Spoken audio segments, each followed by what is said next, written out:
I'm going live. That's all good. Welcome, one and all, to yet another episode of WIC TV. It's a cross-ideological space where we come together to talk about issues both political and cultural, from the silly to the serious. And gang, we've got a show for you today.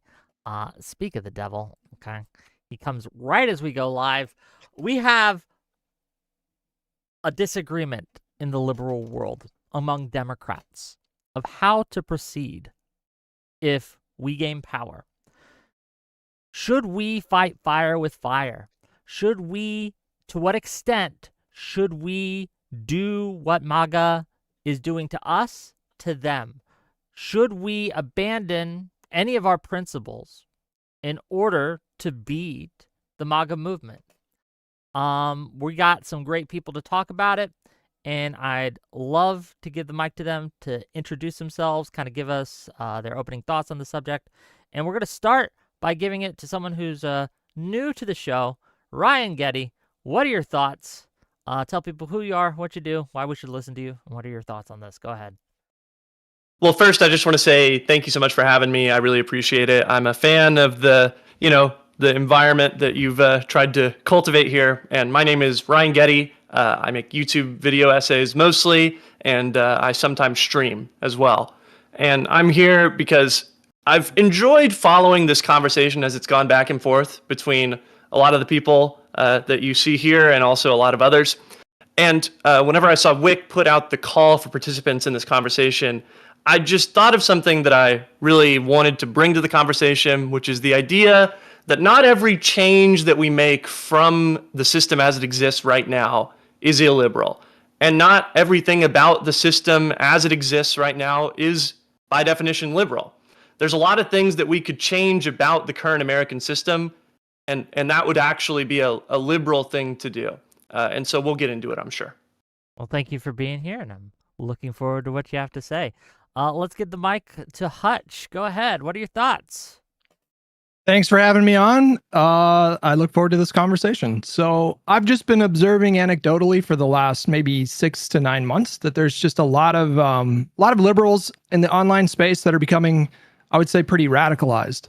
And I think a lot of the online vibes don't really map one-to-one with the current situation. And so I hear a lot of extreme remedies being proposed in terms of how we sort of like come back from this era of insanity, this MAGA kind of psychosis that the country's in right now. A lot of the suggestions that I hear are, number one, just completely impractical, like very implausible.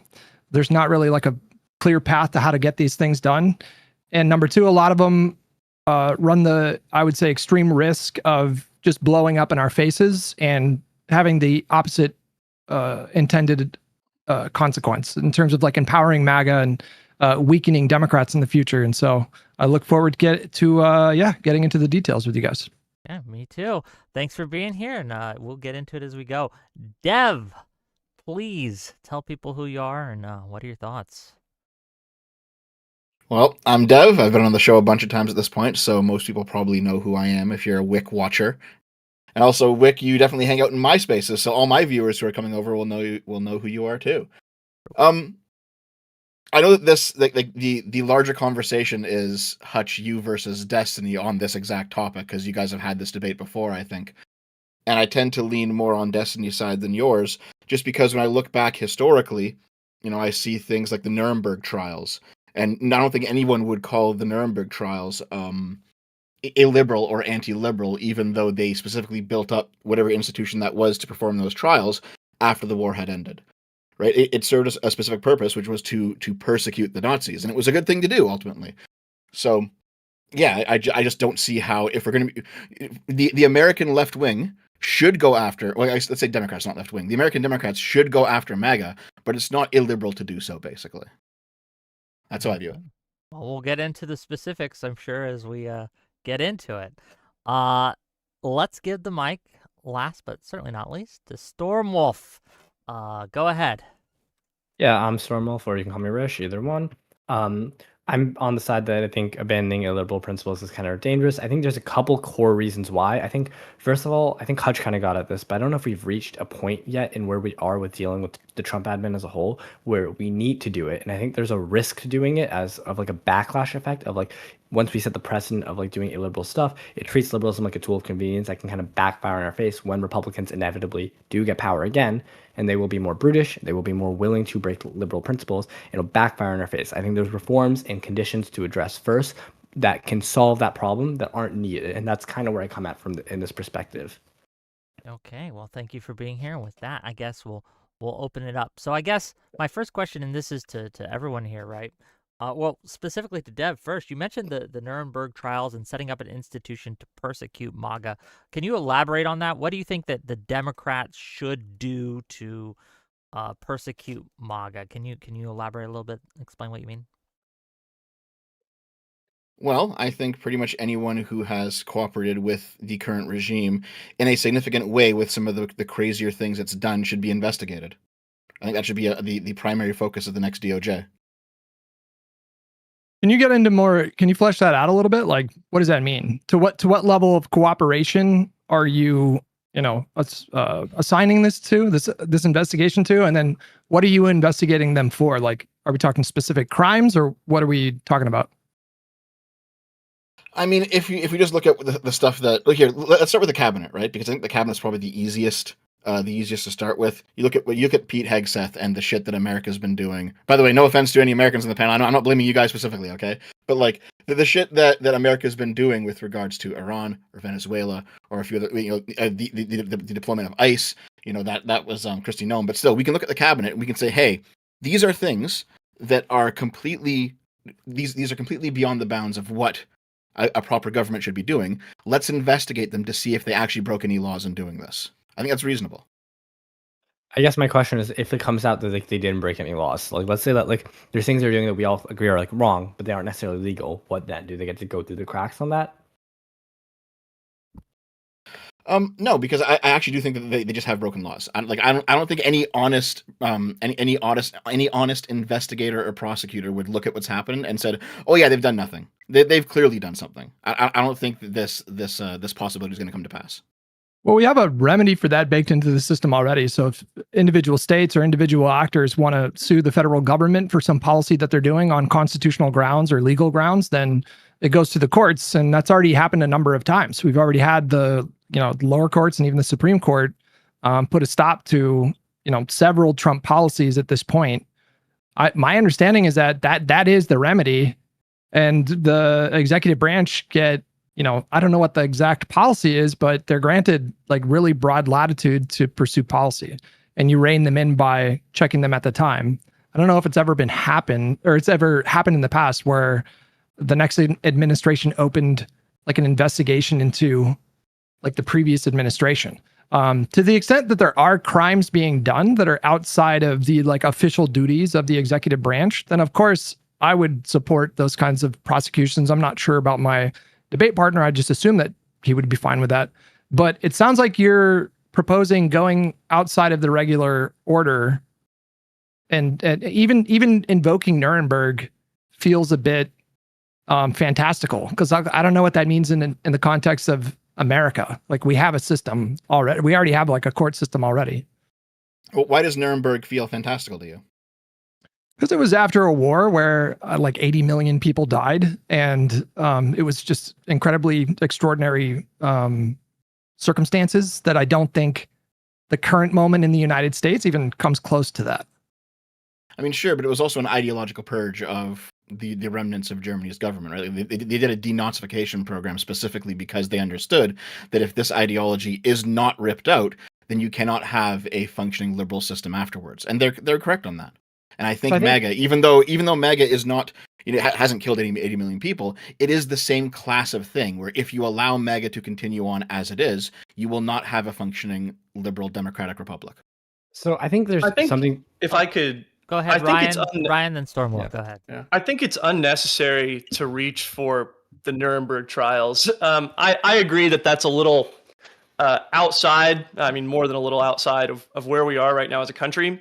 But I think if we could have in the next administration, Congress open an investigatory committee into corruption in the previous administration, I don't think there'd be a problem with that at all. And there's plenty of precedent for Congress investigating all sorts of things. That's a thing that Congress does all the time.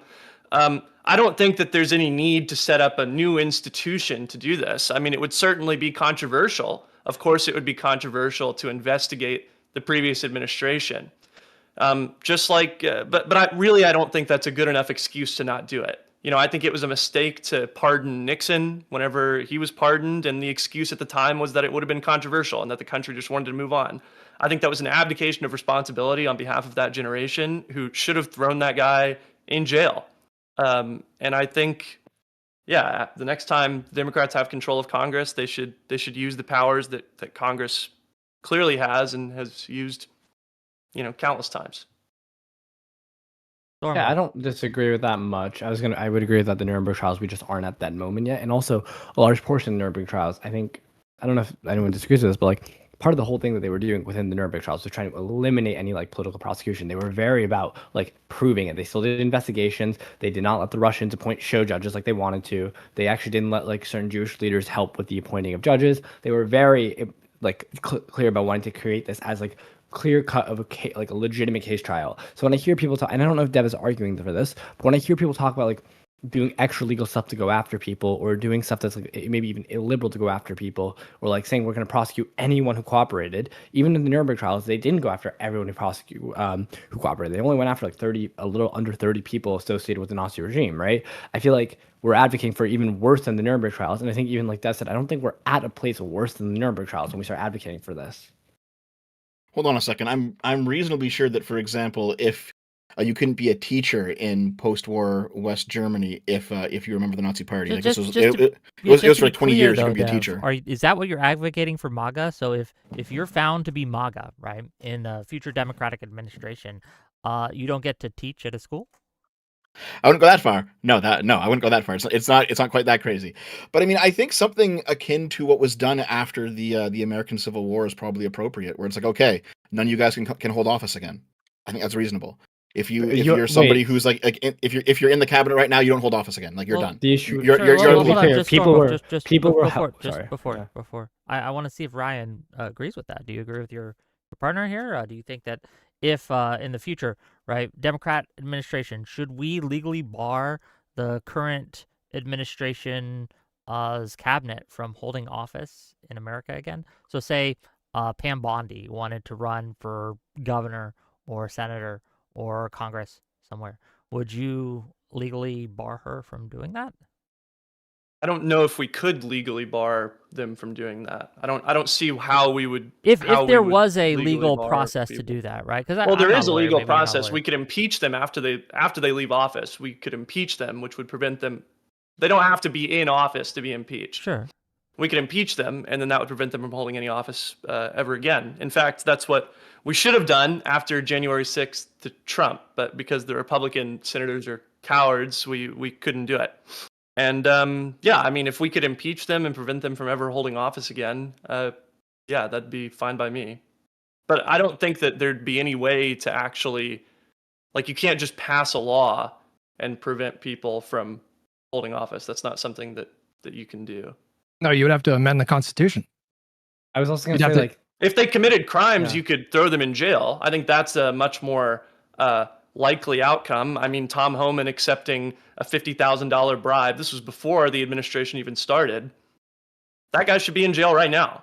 He should be in jail at this very moment. And the fact that he isn't is, in fact, insult to the principles of liberalism. One of the most important principles of liberalism is the rule of law. And his being in office right now is an insult to that. And so I think, if you're trying to bar them from holding, I don't think there's a way to just like pass a law, wave a magic wand, and prevent them from holding office. If we can impeach them and prevent them from holding office again, I'd be on board with that. But I think it's much more likely that they just, a lot of these people are corrupt and have committed crimes and probably need to be in jail. How does that work if Trump pardons all the people? Well, it only applies to federal crimes. Sure. So I don't know if there's any state crime you'd be able to get them on, though. I feel like this is one thing that I feel like I've heard. Like, I don't know what state crime you would, like, for example, if we were to take like pegs at their bondi and the violations within their office, a lot of those are violations to federal laws. I don't know how you get them on like state charges then. No, I mean, if you can't, then you can't. But I'm asking for people to try and not write it off before it's been tried. I mean, I can't recite to you the law code of all 50 states in America, of course. But I think we should try. So I'm on board with accountability. I supported all the prosecutions of Donald Trump. I think the concern that I have is that a lot of the rhetoric seems to indicate that we should kind of bend the rules or bend the system, or maybe even suspend the system entirely for a short time because the urgency of this moment requires it. I don't know if I quite understand the logic there, because I keep being told that if we punish them, that's going to be the way that we sort of teach Republicans in this country that they can't get away with this kind of stuff. But I don't understand like where that idea comes from. They, indicted Roger Stone. He was found guilty. They indicted Steve Bannon. He was found guilty. They indicted Rudy Giuliani. They did a whole RICO indictment for like 24 people in Georgia. Donald Trump was handed 4 sets of indictments. He was found guilty of 34 felonies. At any point, did it indicate, or did Republicans indicate that they were like backing down because of that? If anything, it just, hyped them up even more. Which, to be clear, I'm not just, I'll finish up real quick, but like, I'm not saying don't prosecute them for fear that it might like backfire. I'm pushing back against the idea that if we did prosecute them, that would be the thing that would like chill them out and calm them down. I just don't see a lot of good evidence for that. Well, this is why I keep emphasizing the need for congressional action. If you'd excuse my use of an analogy here, does everyone remember what Al Capone was thrown in jail for? Tax evasion.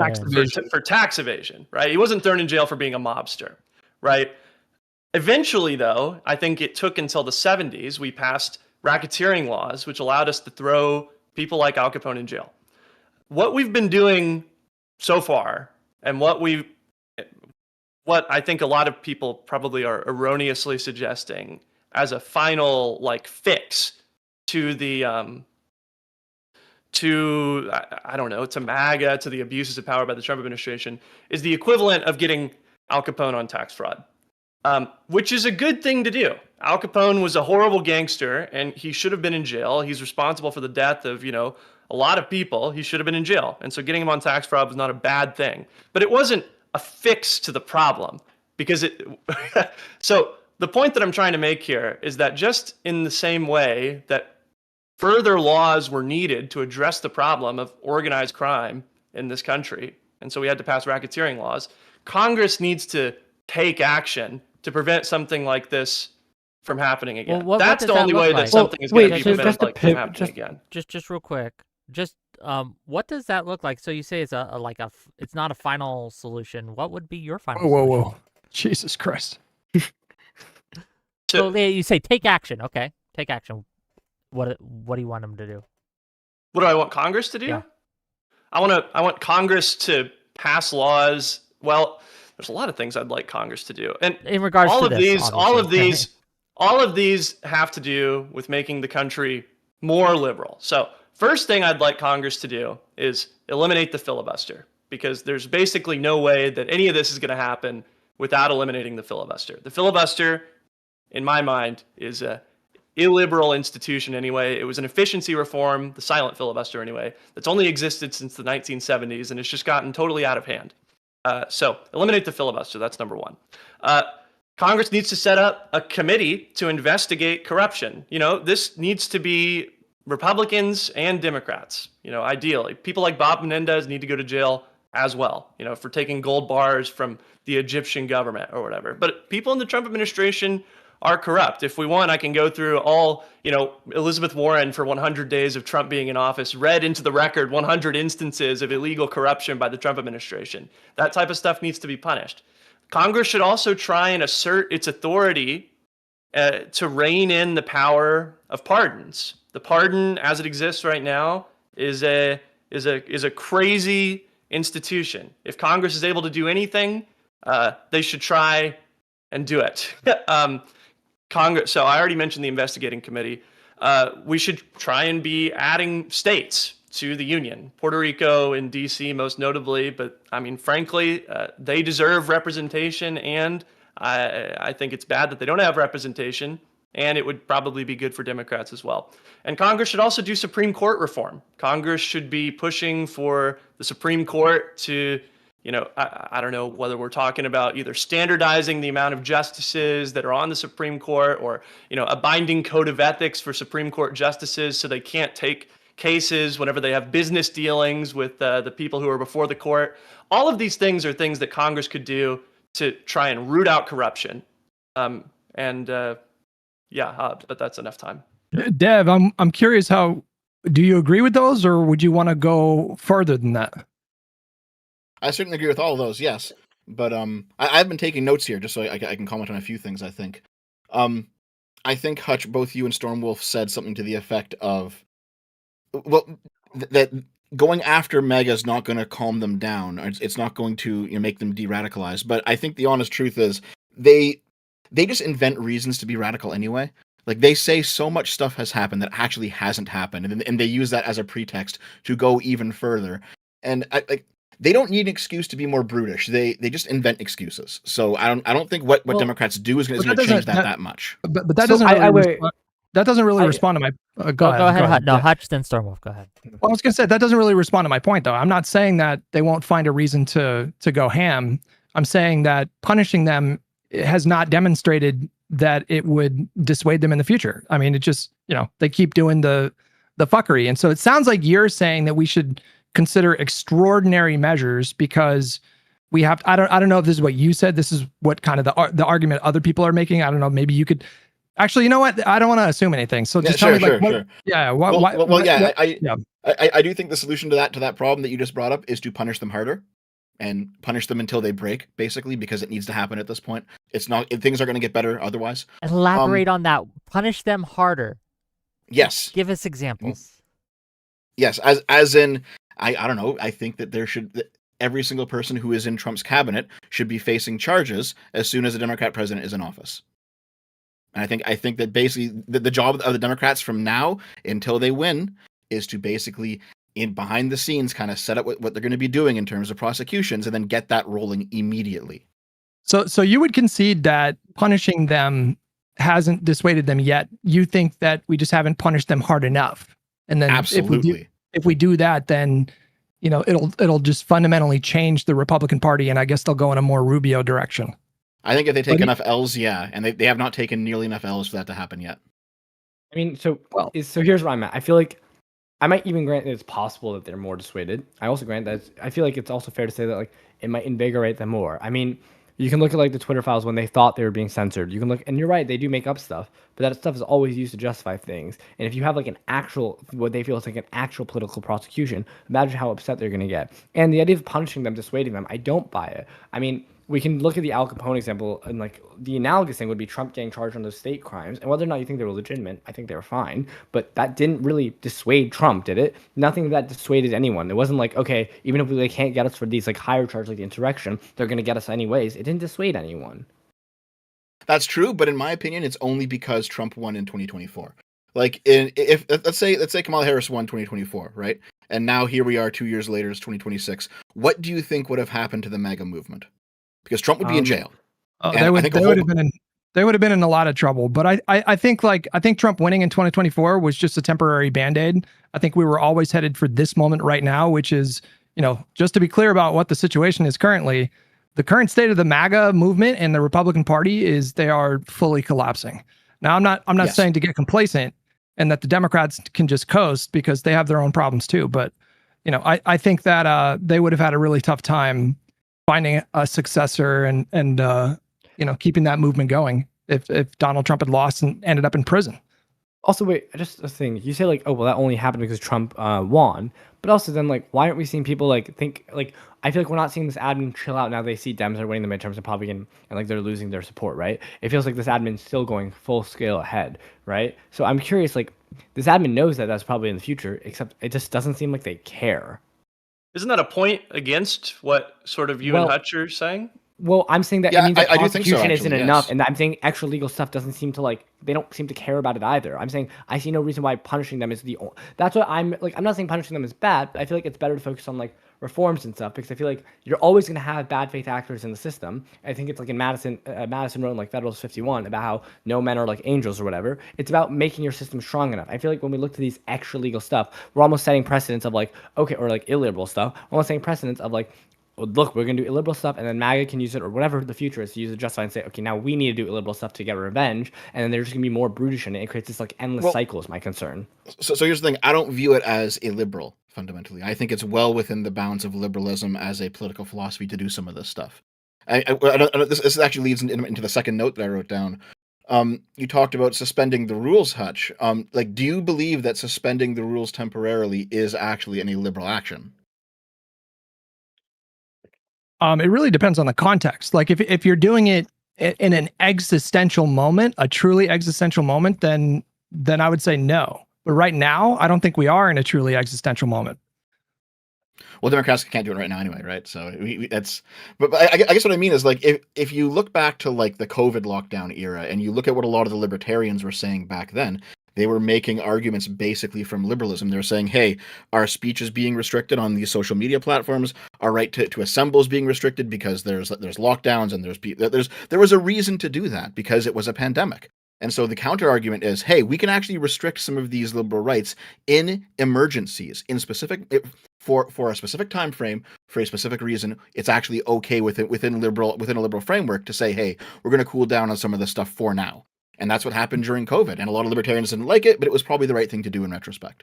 But those policies, those policies happened within the boundaries of the system, though. Like they didn't go outside of the system, and there was a remedy for people to challenge those policies in court if they thought that it was like against the Constitution or illegal or whatever. Yes. No, I completely agree with you. This is why I don't think that suspending the rules temporarily for a good reason is fundamentally illiberal. Because I think you can have an emergency situation where you do actually like something big's going down and you do actually have to suspend the rules just for a bit to handle the crisis, and then you put the rules back into place. I don't think that's fundamentally illiberal, and I think it's just not analogous to COVID, though. It's just not analogous. I feel like my thing is like I don't know if we're at the moment where we need to step outside the system. Like looking at like let's say we win the House and Senate, and then we win the presidency in 28.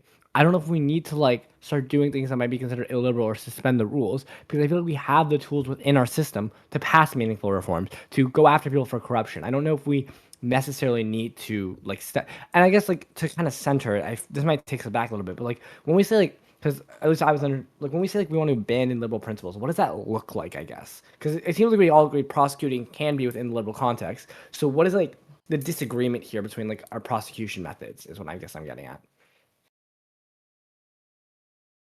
I'm not actually sure. I'm not actually sure if there is one, to be honest. I mean, because I was talking to you about this before the show, Wick. I said I think that our main disagreement is going to be on words, not necessarily on what we actually want to do. Because I just don't think that some of the things that you know to appeal back to that earlier conversation when you and Hutch when you and Destiny were talking, some of the things he was outlining were not necessarily illiberal. They were still doable within the current system. Yeah, but this goes back to Ryan's point: how not everything that's within the system is liberal, and not everything that's outside the system is illiberal. That is true. So true. I actually really agree with that. But like for example, when we're talking about stretching the definition of what you can do as far as possible as you can, so you can get away with it, even though it's technically within the system, I feel like that is kind of going against the spirit of a lot of our systems in like liberalism, right? Like when you're talking about like using extra legal means to go after people, that does seem like it's in the spirit of going against the rule of the law, even if it's technically within our system. Like the whole, if I may jump in here to maybe spark a little debate here, the whole idea of deciding that someone is guilty and then you're going to investigate them until you find what they're guilty of, and then you're going to prosecute them for whatever you find feels very illiberal to me. It feels very much against the spirit of what our justice system is looking to do. Like, if you have something specific that you think that one of these cabinet members have done, like Hexether things, blowing up the Venezuelan boats and things like that, you think it's against the DoD law of war and things like that, by all means. But the idea of like saying, hey, we're pretty sure you did something wrong, we're going to look into you till we, find me the man, I'll find you the crime kind of deal. It feels very illiberal to me. I think this is a good point because I think that with a lot of these people, it's much more analogous to the first situation you laid out, where there's something that's pretty clearly against the law. It's not like we're going on a fishing expedition to look for something. It's just out in the open. Like for example, Trump is probably going to try and take that $400 million Qatari jet with him whenever he leaves office, right? He's probably going to try and take it with him and use it for his own private property. He's probably going to do that, right? Do we agree that that's something he's probably going to try and do? Seems very Trumpy. Yeah. That's illegal. If he tries to do that, that's stealing from the U.S. government. He's not allowed to accept that on behalf of his private person. If he's accepting it, he's accepting it on behalf of the U.S. government. So I mean that's going to be illegal, and there's a whole host of other things that we could talk about. There was some reporting today that apparently Corey Lewandowski there were some DHS contractors that were told to send money directly to Lewandowski, which was reported at Wall Street Journal. There's also been previous reporting that people like Giuliani and maybe Roger Stone were basically like selling pardons, like accepting payments to petition the president to hand out pardons. And so, I agree with you. There's a lot of stuff that's happening out in the open. And the way that you do it in a very kind of clean way is similar to what they did with like the January 6th Select Subcommittee. The Congress, I think that's a good model. Yeah, the Congress only has so much bandwidth. And, typically the American voters only give political parties 2 years of a trifecta before they take it away in the midterms. And so, you wouldn't want to grind the entire Congress to a halt just investigating like 50 cabinet members, because I also want them focused on legislation and doing some of the reforms that you were talking about. Ryan, I support, getting rid of the filibuster. Yeah. I support term limits for judges and, redefining the pardon power if you can do that through legislation. And I just feel like if the Democrats are just like holistically focused on, going after the previous administration in a Nuremberg 2.0 type situation, you're kind of burning valuable time that you need to actually codify reforms and deliver legislation that helps people out in their day-to-day. Well, the great thing about doing this stuff through Congress is you don't have to wait until you control the presidency. If the Democrats win big in November, we can start doing this before Trump's out of office. We can start doing it. We can start investigating these people, which is why it's so important for everyone to, even in states like mine in Texas that are going to be tough to win, it's important to get out and try and make it happen. So anyway, sorry, continue what you were saying. Just on that note, I know it's a slightly aside, but I'm just very curious. Do you worry that this will be ammo for the opposition to say, look, instead of putting food on your table, instead of lowering prices, instead of working on things that will actually help you and your family, there's the Democrats, there they go again, prosecuting their political rivals, and it just becomes propaganda from the other side. There is a good argument that the political prosecutions against Trump actually led him to victory. Or helped him to victory in 2020? I don't know. At this point, we're talking about what are the electoral implications on something that's multiple elections away, and I feel like it's just impossible to say. I don't know if it's impossible if you don't mind me to say, though. Like, we could look at things and we could think, like, okay, doing this action is going to probably hurt us in these different ways, and we could say whether or not that's worth doing. But if you had a crystal ball and you knew that by implementing and concentrating on implementing and on going after and opening these investigations would hurt us and help and lose us the Senate and lose us the House in 2030, would you still do it? Right, but I don't have a crystal ball. Sure. Well, I don't have a crystal ball. So I think one thing for me is when we look at why Trump rose up, and I think this is kind of important when we talk about what we should do. I think the primary thing that seems to motivate it is a lack of faith in the system. And I think Democrats need to focus on restoring faith in the system in many ways for both their own base and the opposing base. I think I was watching Hutch's conversation with Destiny and Luksha, and I think one thing he talked about was the corruption messaging. I think a huge issue is corruption. I think another thing is that I feel like a lot of people, the reason they were quick to abandon liberalism was because, especially with the MAGA base, with swing voters in general, is they feel liberalism is failing them. They look at their lives, they feel like, okay, I feel like I'm not making enough. I feel like shit's getting expensive. I feel like it's difficult. And I think we need to stop looking at how do we stop MAGA, and rather how do we deal with the conditions? How do we make sure the conditions that led to MAGA don't rise again? I think we bring up World War I and World War II, the Nazis a lot, but part of the post-Nazi plan was looking at how they treated Germany after World War One and comparing that to World War Two, right? This idea of like being really harsh on them and like really like demilitarizing them and like weakening them. Ended up at least the governments on the world said that wasn't the right strategy because it made them ripe for fascism, because you have this group of people that were primed for a nationalist authoritarian person to come promise to make them stronger, right?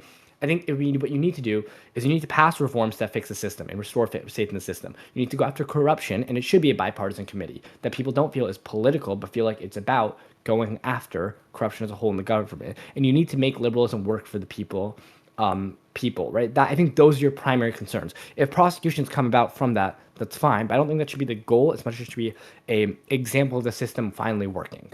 So I want to agree with your general thrust of what you're saying. That should be the goal, but I want to quibble with the idea that you're right, after World War I, we were harsh on Germany, and then after World War II, we thought about, well, we shouldn't be harsh. We didn't let them be a country again for decades. So, I mean, we were harsh. We just were harsh in a different way. And so maybe if I could modify what you're saying, we need to be more strategic about what we're doing. And that's why, earlier I made the analogy of, there's a lot of people talking about trying to get, the equivalent of Al Capone on tax fraud. And what I'm saying is the only way back to institutional stability for the United States is with serious congressional action, I think. Yeah, I agree. I think it has to be done through Congress. I also think it has to not feel, but like I was saying, I think it also has to feel like it's working for like the broad sweeping of American people. It can't Absolutely. Just be something, it can't just be about like liberals going after Republicans, because that's not going to help anyone. There's a quote there's almost done. There's a quote from Rousseau that I like that's really relevant here, and it sort of guides a lot of what I think about whenever I'm thinking about how to manage this stuff. And he says in the Social Contract, he says, the most important law of all is not carved on marble or brass, but in the hearts of the citizens. It keeps the people in the habits of their founding, and it substitutes the force of habit for that of authority. I'm speaking of mores and customs, and above all of opinion, a subject which is unknown to our political theorists, but on which the success of all other laws depends. So unless people think, the reason I say that is because unless people think it's legitimate for us to be making these prosecutions or whatever, then it won't matter, because we will have just done more to undermine the system. Now that doesn't get rid of the necessity for action to be taken against the Trump administration, but it does necessitate that we do it in such a way that we make people understand that this isn't just about going after people because they're Republicans. It's about going after them because they're criminals. Yeah.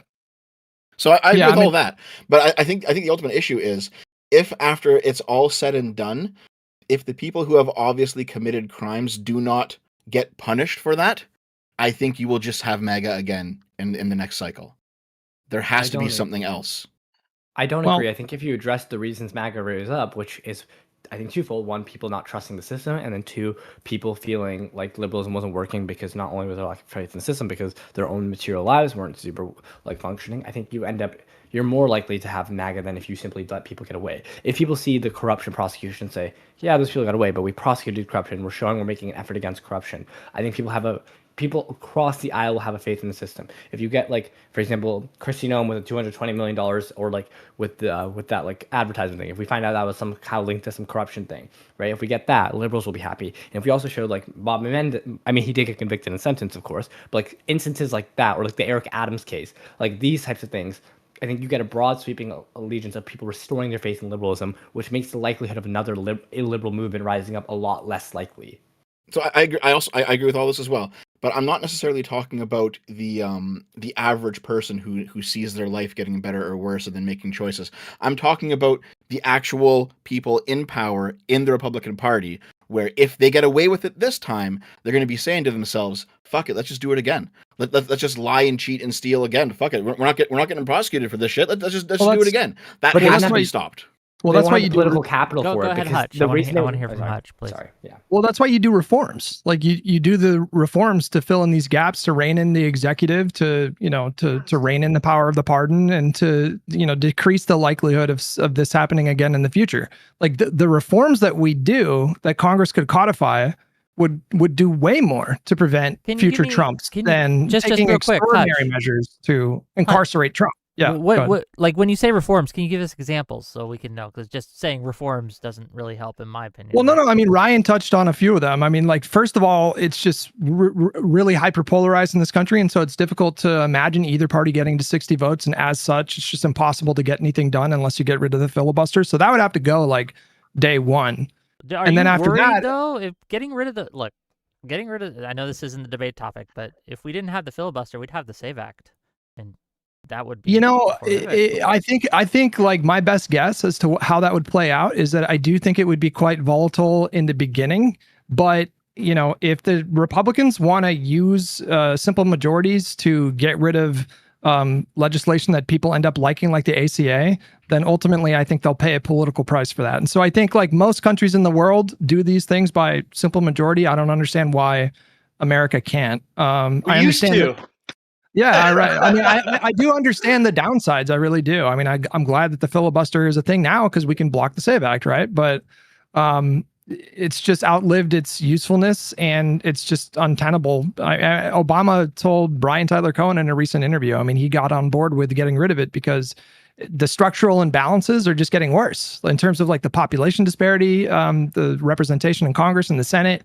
It's just completely untenable to keep that rule in place. And then once you do that, I leave it to better minds to come up with like wonky policies to, prevent future Trumps. But that part, honestly, like getting into the substance of that stuff is not as important. It's just the general idea of like codifying actual reforms. I think that's way more important than punishing the previous administration by, putting them in jail and making a public thing of it. Deb, I have a question for you though. Sure.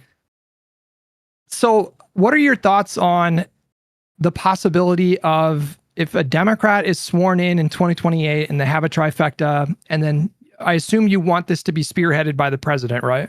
Or I don't want to assume, but would you want Newsom to be the person who's proposing these like investigations and all that? I think probably the best way to do it is for the president to at least publicly be hands off and kind of maintain the impartiality of the DOJ. But whoever the president is should basically be putting in an attack dog as the head of the DOJ.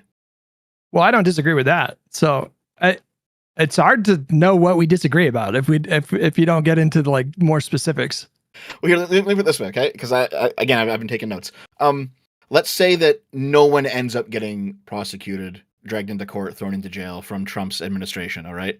And then let's say in 2032, Vance just says, fuck it, let's just do MAGA 2.0. I'm going to lie, I'm going to cheat and steal. I'm going to propagandize people on Twitter to the best of my ability. Who fucking cares? And they just do the same thing again. That's what has to be prevented. And I think part of preventing that is punishing the people involved right now. So punishing can help with that.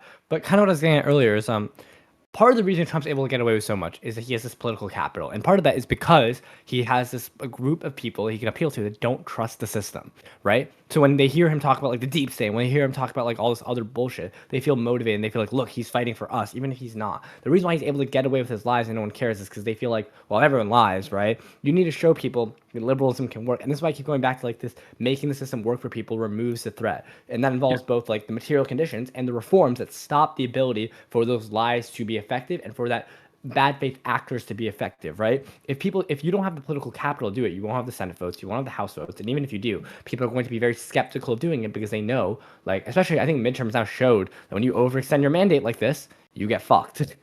Yeah, I completely agree with you. I completely agree with you. I think that a necessary part of this is punishing the people who are currently in power. I think that has to be part of what you're talking about here. Okay, so Storm kind of touched on where I was going with the question, and it's actually for both of you guys, for Ryan and Dev here. But are you at all concerned about if the Democratic Party as like an institution, if they frame this push for accountability, if it's an explicitly kind of partisan push for this kind of thing, are you at all concerned about the public perceiving that as overreach? I don't think it should be framed as a partisan thing. I think that would be a bad idea. I think it should be framed as an anti-corruption thing. This would be more for Dev then, I guess. Well, you agree with him too? Yeah, I agree. Yeah. I legitimately don't know what we disagree about. I think the difference is that like the Republicans, I mean, Democrats aren't perfect by a long shot, but the Republicans are just blanket worse than Democrats right now. So even applying the law in a neutral manner, we'll see more Republicans get caught in the net than Democrats. Okay, So so it's always gonna appear as partisan even when it's not. wait, can you just tell me what you think you and I disagree about? I think the main disagreement is that I don't believe that temporarily suspending the rules during an emergency situation is fundamentally illiberal. I think you can do that within a liberal system. Okay, but what does it mean to suspend the rules? What does that mean? What does that actually look like in practice? Well, I mean, for a long time, the norm was you don't prosecute previous presidents, and that has to be thrown away now. It just has to be. Well, that's not like suspending the system or going outside of the system. Not necessarily. Maybe this is the genesis of how I ended up on this side as well, because I would have assumed that you would have thought that kind of thing would be an unacceptable break from the current system and therefore illiberal. Hutch. I think it depends on where it comes from. Like, so if you do it your way, where if it comes from Congress, like what the January 6th select subcommittee did was they did a legit investigation for like 6 to 9 months, and they made criminal referrals to DOJ, and Jack Smith ended up using those referrals to inform his indictments. And so like that is like a special counsel. I mean, the very concept of a special counsel exists to instill a faith in the process on the part of like voters, the electorate, so they don't see it as this explicitly partisan thing. But all of that is within the bounds of what I would call acceptable. It's just the rhetoric these days has been more explicit calls for like Newsom himself to get out in front and announce that they're going to, surgically target the previous administration, and it would be framed in this like really partisan way. But, Deb, I still don't really understand what you mean when you say suspend the rules, because you can do that. That's fine. I guess what I mean is, I remember seeing, it was the Kinzinger movie. Did you guys watch that recently? I saw that the Kinzinger movie. I have not seen I it did not yet. see that movie. No. Okay, one of the things that they briefly touched on was that a congressional committee had not ever recommended charges to the DOJ before until the J6 committee. And there were a lot of people who said that, okay, that's not technically illegal, but you are doing something that has never been done before. It's unprecedented. It feels like now you're going outside at least the norms of the system. And I mean, maybe they were, but insofar as they were, it was still the right thing to do. And it wasn't fundamentally illiberal to do so. I guess when I hear you say suspend the rules, my mind doesn't go to like not follow norms. When I hear suspend the rules, my mind goes to Destiny's more extreme prescriptions, like, maybe renditioning the Supreme Court to a black site or Mar-a-Lago if they're poised to hand down a decision that he doesn't like. So I think that level of stuff isn't off the table, but things have to be a lot worse. I mean, again, the libertarians are fundamentally correct when they say the Second Amendment is there so that you can shoot your politicians if you have to, and America's not there yet. It could be. Hold on. What would so say midterms comes around, for whatever reason we lose the midterms. We don't get the House. We don't get the Senate. There's a giant upset. What that wasn't on the table previously now becomes on the table to you guys. Well, is it a real loss first off? Let's assume that it's unclear. It's unclear. It's the day after. There's suspicion, but we don't know. Unclear. You challenge your courts. You get sad, and you be sad for like 2 to 4 months. You lick your wounds, and then you start thinking about special elections, off-cycle election, and the midterms. Wait, I'm confused. Is the scenario here where they've stolen the election, where we no longer have free and fair elections in the country? No, is that we don't. Again, we just veil of lost ignorance fair here. and square? We don't know why we lost. It's the day after. There's been no postmortem. We don't know if it was stolen or not. Yes. Okay, that changes my answer. Okay, well, let's see the answer. Say it was they did some fucky wucky shit, sent some ICE people to various polling locations. The Supreme Court said that was fine to do, and it's obvious that they obviously repressed the vote, but it wasn't entirely illegal for what they did, right? I mean, if they're suppressing the vote, I mean, I think that's about the time you need to start getting people shut it down. Yeah, you need to start like I don't know, what do they call it? what did they call it in Florida when in 2000 Underground? whenever the Republicans Brooks Brothers riot. yeah, I mean it's about the time that type of stuff becomes necessary. I don't even really if like. they're actually stealing the election. So if it depends what we mean by stealing. So if it's just like ICE officers being there and like prevent or like repressing vote, it's fucked and it's really bad. I don't know if that can warrant. Like I think revolution needs to be your last like literal. But if it's like an actual election, like what happens in like Iran or like whatever, where like the vote is clearly going, or like in what happened last Venezuelan election, where the vote was clearly for some people, and then they just like said no, actually no, and there's no like. I think that's a lot different of a situation. Like for example, would you say that after Al Gore and Bush that we should have been like revolting? Are you asking me? Yeah, or like whatever you're like. I don't know what you're implying. Like, are you saying, what should we have done after Al Gore and Bush? Then would be my next question, right? Well, the Supreme Court ruled that the recount had to stop. So unfortunately, there was not much more that could be done at that point. But like if they are sending ICE officers, like as I'm understanding this scenario, if they're sending ICE officers to turn people away at the polling places, they're not doing it to turn people that's away. A world beyond. Just to maybe clarify, they're not saying they obviously wouldn't say we're doing it to suppress the vote and turn people away. They're protecting the integrity of the vote.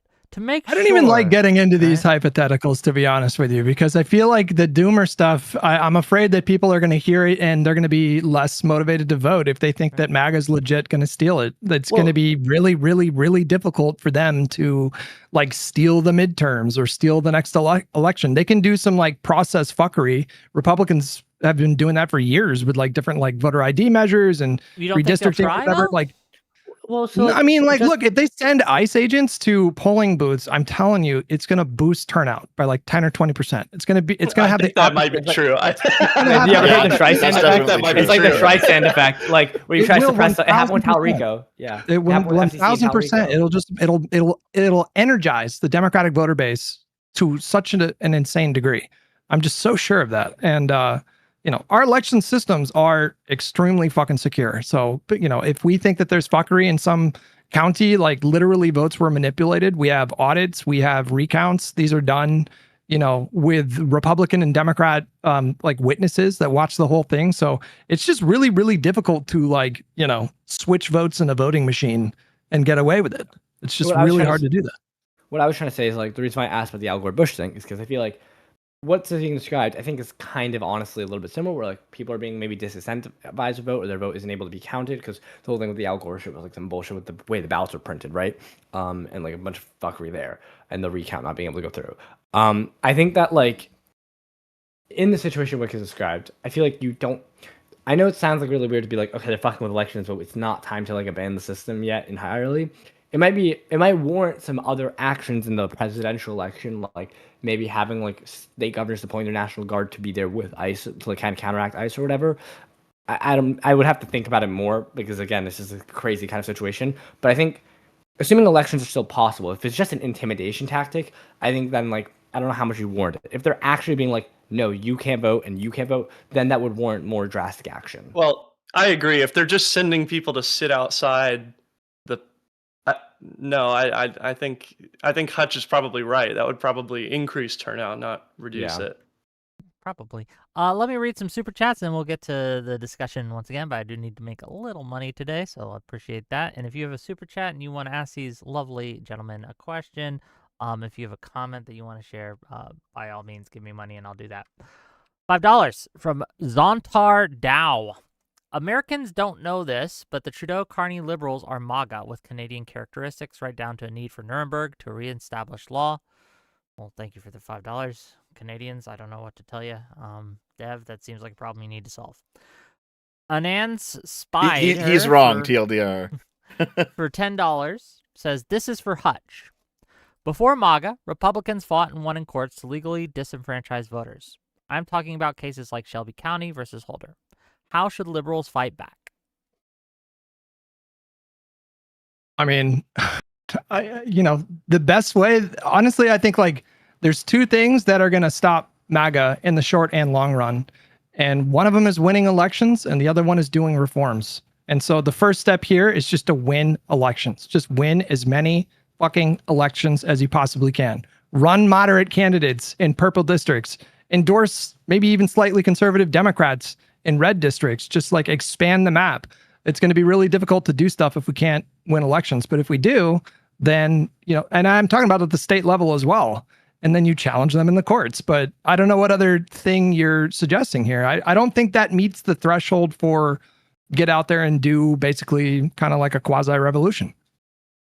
$5 for Testicle Johnson. Newsom needs to call Trump the F slur. Dems will win a landslide. Well, thank you for that. $5, I suppose. $2 from Anand Spider says, Wick, can't we message better then?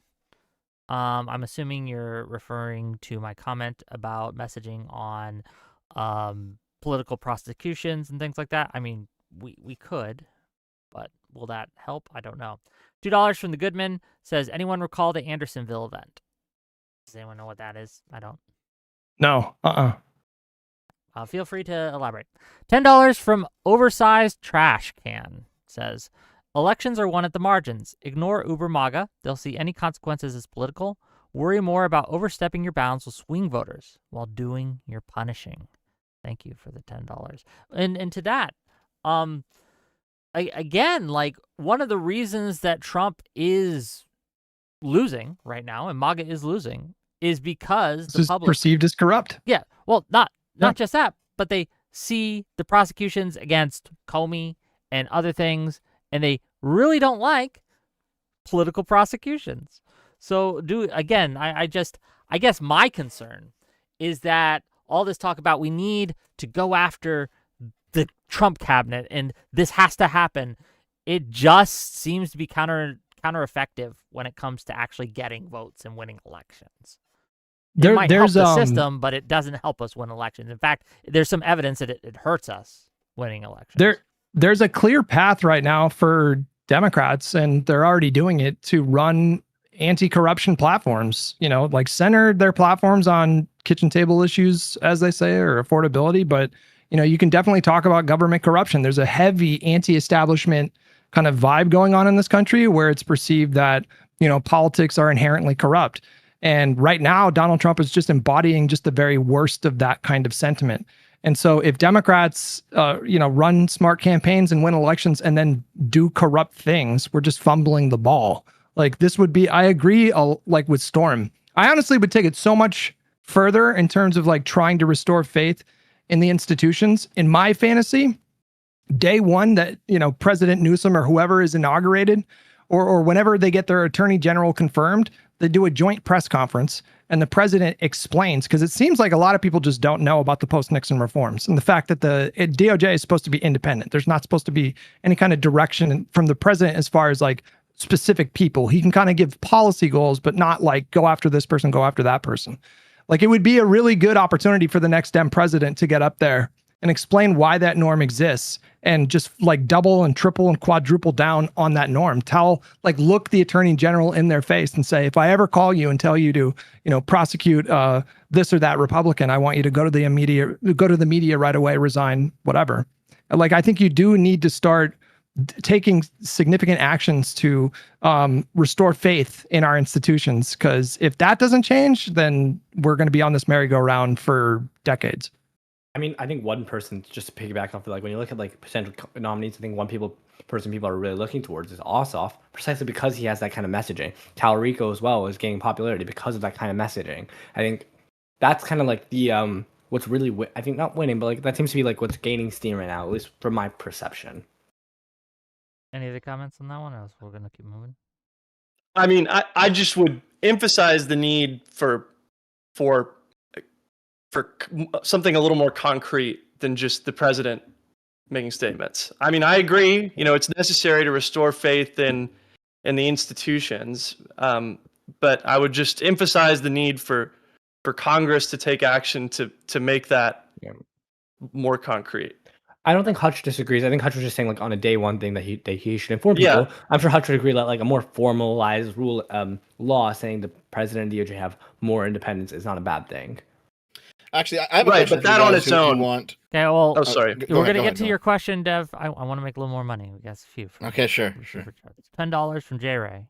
Get rid of the filibuster, pack the Supreme Court, challenge pardons, and have the Supreme Court rule that the president can't pardon himself or his staff for time in office. Solves 2 issues, pardon power, and allows for accountability. Thank you for the $10. $5 from Gelatinous Rube. Are we really going to put Hutch in prison for his false slate of electors? If Ash is trolling. Okay, He was talking if about Hutch this has before. ever He's just put out a trolling. false state of electors, then I think we should prosecute him. But I don't think Hutch has done that. Thank you is for the just gift trolling. membership, Shaping Grow. Really appreciate you. Magalag for $10. Dev, I'm dumb. So tell me explicitly where you draw the line on going after MAGA. What would be too far, in your opinion? So, anyone in his cabinet should be investigated.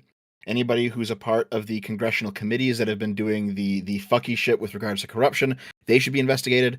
I don't think that all Republicans in the House or the Senate are actually actively a part of the problem. I think some of them are just going along with the flow. So I'm not talking about those guys. I'm talking about the diehard loyalists who are actually involved in the fucked shit the government is doing right now. Okay, wait. Can I ask a question on that? Go ahead. Sure. I know I asked this earlier, and you said like, oh, it's so obviously breaking law. But let's say someone like Tulsi Gabbard or like Pete Hegseth, it finds out like there's things that looked bad, but when we investigated them, there wasn't anything for a crime there. Do we just accept those people? Would you accept and say, okay, those people don't get prosecuted, or would you say that you would have to find a reason to prosecute them then? I assume that the investigation was done by like a reasonable prosecutor who actually did it in good faith, and it's not all. Well, then yeah, I think we do actually have to just let that go. Okay.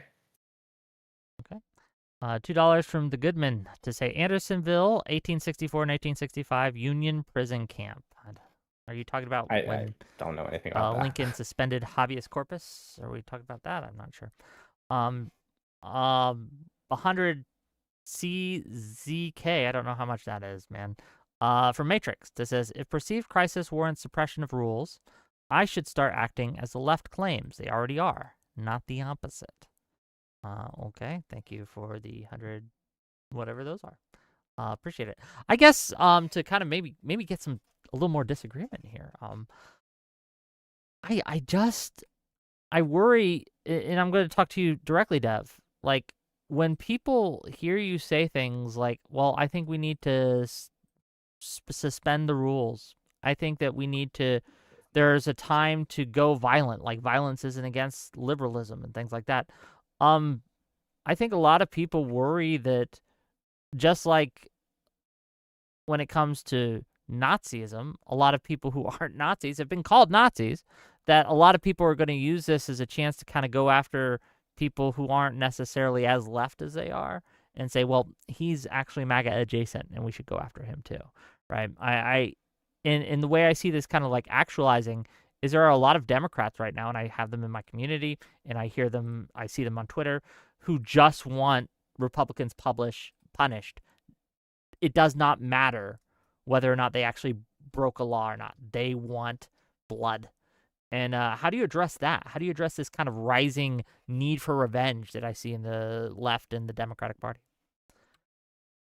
No, I mean, I completely agree with you because I do recall what it was like, in the late 2010s. Like I think everyone remembers, Andy Ngo getting hit with the concrete and having like his face broken open in 2019. And this is a right wing guy. He's quite far right, and I kind of find him a little bit disgusting. But like what was done to him by left wing activists was fucking ridiculous, right? And so there's definitely this sense among people who are very far left that anyone who's just not on board with them should be punished with violence. I'm not going that far. I understand the problem, Wick, but you can't use the existence of those people and the existence of that problem to just not do anything when it's time to actually do something.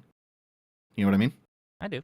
The question to the rest of the panel, though, how do we address this kind of rising, and not just from far left people, but just average Democrats who's like, you know what? I'm tired of MAGA. I'm seeing my country destroyed. Something needs to be done. We got to do something. And if you can't do it the right way, well, we have to, can't make an omelet without breaking a few eggs. One, do we see this as an actual problem that needs to be addressed? And two, how do we address it, if so? I'm just curious what your thoughts are. I think it is a problem. I think that like it might be like limited in terms of how many people feel that way, but I think there is a growing sentiment. The growing sentiment is bad, no matter how drastic. I think it is important I think a lot of the frustrations are coming from one, the fact that it just feels like Dems can't do anything. So I think winning midterms is important, but I think there's also some responsibility on Dems once they are in power to start doing things to fight back, right? I'm saying do liberal things, but you need to show the voters that like it isn't hopeless. You need to like convey that. And I think right now there is this kind of like, I'm pretty young. I look at college campus, and I remember when I visited my college, because I'm only a freshman, but like I visited my campus, there was protests going on for Palestine. When the Iran war happened, and this is like a fairly liberal, very liberal campus. When the Iran war happened, there was like no protests, and it was very weird to me. And I feel like there's just this growing apathy with people feeling like there's not much to be do, a lot of hopelessness, and then that segues into more like radical kind of thought.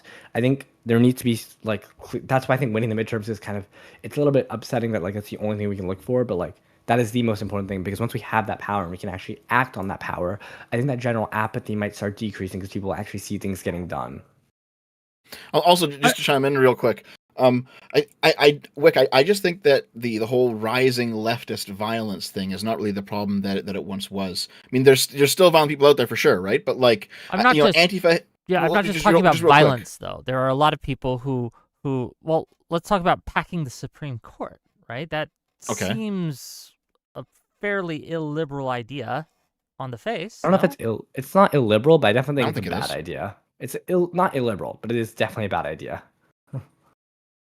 I think things would have to get a lot worse before the Congress would be willing to actually do that. So I don't know. I mean, it's possible. I mean, things seems to be getting exponentially worse by the day. So I wouldn't rule it out. But do you think it would be illiberal to do that, Hutch? No, I don't. I don't agree with Wick on that one. No. Never mind. No. I thought I was going to get to fight you on something. Finally, Ryan, I'll fight you. Ryan, do you support packing the court? Ryan, do you support packing the court? No, but it would. I don't know, but it wouldn't be illiberal. The court needs serious reform, and part of that might be adding more justices to the court. The court, as it is right now, is a horribly illiberal institution. But you can my issue with packing the courts is I feel like it creates this downward spiral where like every admin's like now packing the court, and it ends up like. I don't know where I don't see where that would end. Is my it ends with term limits. That's the only way to fix the problem. I feel like let's just circumvent it and just jump right to term limits. I know when you were talking to Destiny Hutch, there was this idea of like term limits and guaranteeing like a Supreme Court pick per president to try and remove some of the gaminess of it. I feel like these are better things to do than jumping to packing the court, which has such like a downward stream effect that seems so like just destructive to the point where like in the attempt to try and like make the court less like problematic, we end up weakening the court to the point where like. It's just so incredibly ineffective. It would honestly be best to pass a constitutional amendment so that the American voters like chose new Supreme Court justices, you know, maybe every 15 years or something like. I don't know what it would be, but you know, something like that. I think because right now you still have to go through the Senate. So what does it even look like to change it so that every president gets one pick? Because what happens if you get another McConnell when there's a president there and they just don't give him a hearing? But you know, to Wick's question, it's an interesting dilemma. The fact that the Democratic voter base right now, there's like a lot of anger. I think there's a lot of radicalization. It's palpable. You know, the base want their pound of flesh. They're, you know, really fired up. They're really angry. That's producing a lot of really good election results as we see in the turnout numbers, but it's causing a kind of tension, a kind of friction because the next Democratic president, whoever the nominee is in 2028, you can't just appeal to the base when you run for president. Every single president makes some kind of pivot to the center, including Trump, every time he ran in some ways that might seem counterintuitive. But, you know, so like you have to acknowledge that anger and you have to take action. And I think like we will, once we take back the House, and I'm pretty sure we will. I feel pretty bullish about the Senate right now. We have a blueprint for what happened. Like, look what happened in 2018. We hauled up members of the cabinet in front of Congress on live TV basically every fucking day. We impeached Donald Trump. We're probably going to impeach multiple cabinet members with a democratically controlled House. And I'm almost positive we'll probably impeach Donald Trump again. And so I think like once they see that, they'll feel less like impotent. Like, I don't think there's much that you can do about that rage right now while we're out of power. Like the best thing the Democrats can do to assuage those voters is to take power and then use that power to harass this administration. Well, when it comes to that actually leads into my question that I had before. Go ahead, Dev. Yeah, so let's assume hypothetically, it's 2028. The Democrats have the presidency only. They don't have the House. They don't have the Senate. I know that you guys talked about going after the Republicans using Congress. If they don't have Congress, would you guys support the executive branch just doing it themselves? Not if it came from maybe. Not if it came from the president. If the president got up there and issued a directive, I think that's bad. That's a bad thing that would just blow up in his face. If it's, if he appoints Jack Smith and he gets confirmed and Jack Smith decides that he finds evidence of crimes and he, pursues legal charges, then yeah, I'm okay with that. Yeah, but that's That's effectively the same thing, right? I don't think it is. I don't think it is though. I think there is a big difference. I think Republicans will understand that as being the same thing. If that's what you're worried about, Republicans understanding it as being they'll consider it. They'll consider it either way. To be clear, I'm not. We shouldn't do anything to try to make Republicans feel good. It's not about that. They're always going to say that it's partisan, it's corrupt, it's political, whatever. It's more concerned about the electoral implications, though. Yeah, but more for swing voters, right? I feel I'm talking about there's 40% of the country are independents, and so I'm talking about them. And if you take any action that is perceived as spiteful, vindictive, overly partisan, corrupt, then you just end up hamstringing the already lame duck president, I guess. You don't think that they would understand Jack Smith being appointed again as special counsel to be a political thing? Well, I mean, there's varying degrees. There's varying degrees of this. I do think there is a significant. It's counterfactual. We don't know. Again, like I was saying earlier, there's only so much we can look into the future when it comes to predicting future impact of policy decisions on electoral outcomes. I just think in that case, if you were to literally appoint Jack Smith again to do this, I think that would probably be effective. If you made him attorney general, and then he appointed a special counsel, there is there is a proper way to do it. And if it comes from the president, then I think that you will have less independents that think that the investigation would be bogus or invalid or, overly political or partisan. Well, as I've already said more than enough on this panel, I don't want it to come from the president for other reasons anyway. So, I mean, yeah, that's why I'm incredibly skeptical of the president doing it. I think we've seen one. I feel I don't know what the president could do that I wouldn't consider a huge amount of executive overreach. The most he could do is stuff like appoint an attorney general, that attorney general launch prosecutions. But I feel like Ryan was saying, it's better done through Congress. I mean, if we have to, it's fine, but I would prefer Congress, number one. Number two, I don't know how much reforms can get passed, and that is a scary thing. But then that might even be an argument to be a president that's a little bit more conciliatory, because that tends to do better with swing voters, which will help in the midterms. Here, we could try to spice it up a little bit. My boy Josiah, who I love, he is my boy and I love him. He proposed that the next FCC chair do what Brendan Carr is doing now. I mean, do you guys support that? Brendan Carr, using the power of the FCC to make threats to basically chill speech from networks that are giving the administration unfavorable coverage. No, I don't. But we should punish we should try and punish the people who were making corrupt deals with this administration. If evidence is there that there was corruption, I mean, well, hold on. Do we know what was traded behind the scenes to get these mergers approved with the Trump administration? If there was evidence that there was corruption there. Oh, sorry. Yeah, just real quick on that. If there's evidence corruption there, but to the point. Do you think that the FCC should go after right-wing talk shows and radio hosts and things like that who are spreading lies or misinformation or disinformation about, I don't know, the Iran war or perhaps anything Biden's done, things like that? The FCC, they're limited in what they can do for cable networks. This is only for broadcast networks. They also cover radio, and I'm talking about the right-wing radio circuit, right? There's affiliates or whatever, but I mean, yeah, I don't know. I mean, if there's a path towards that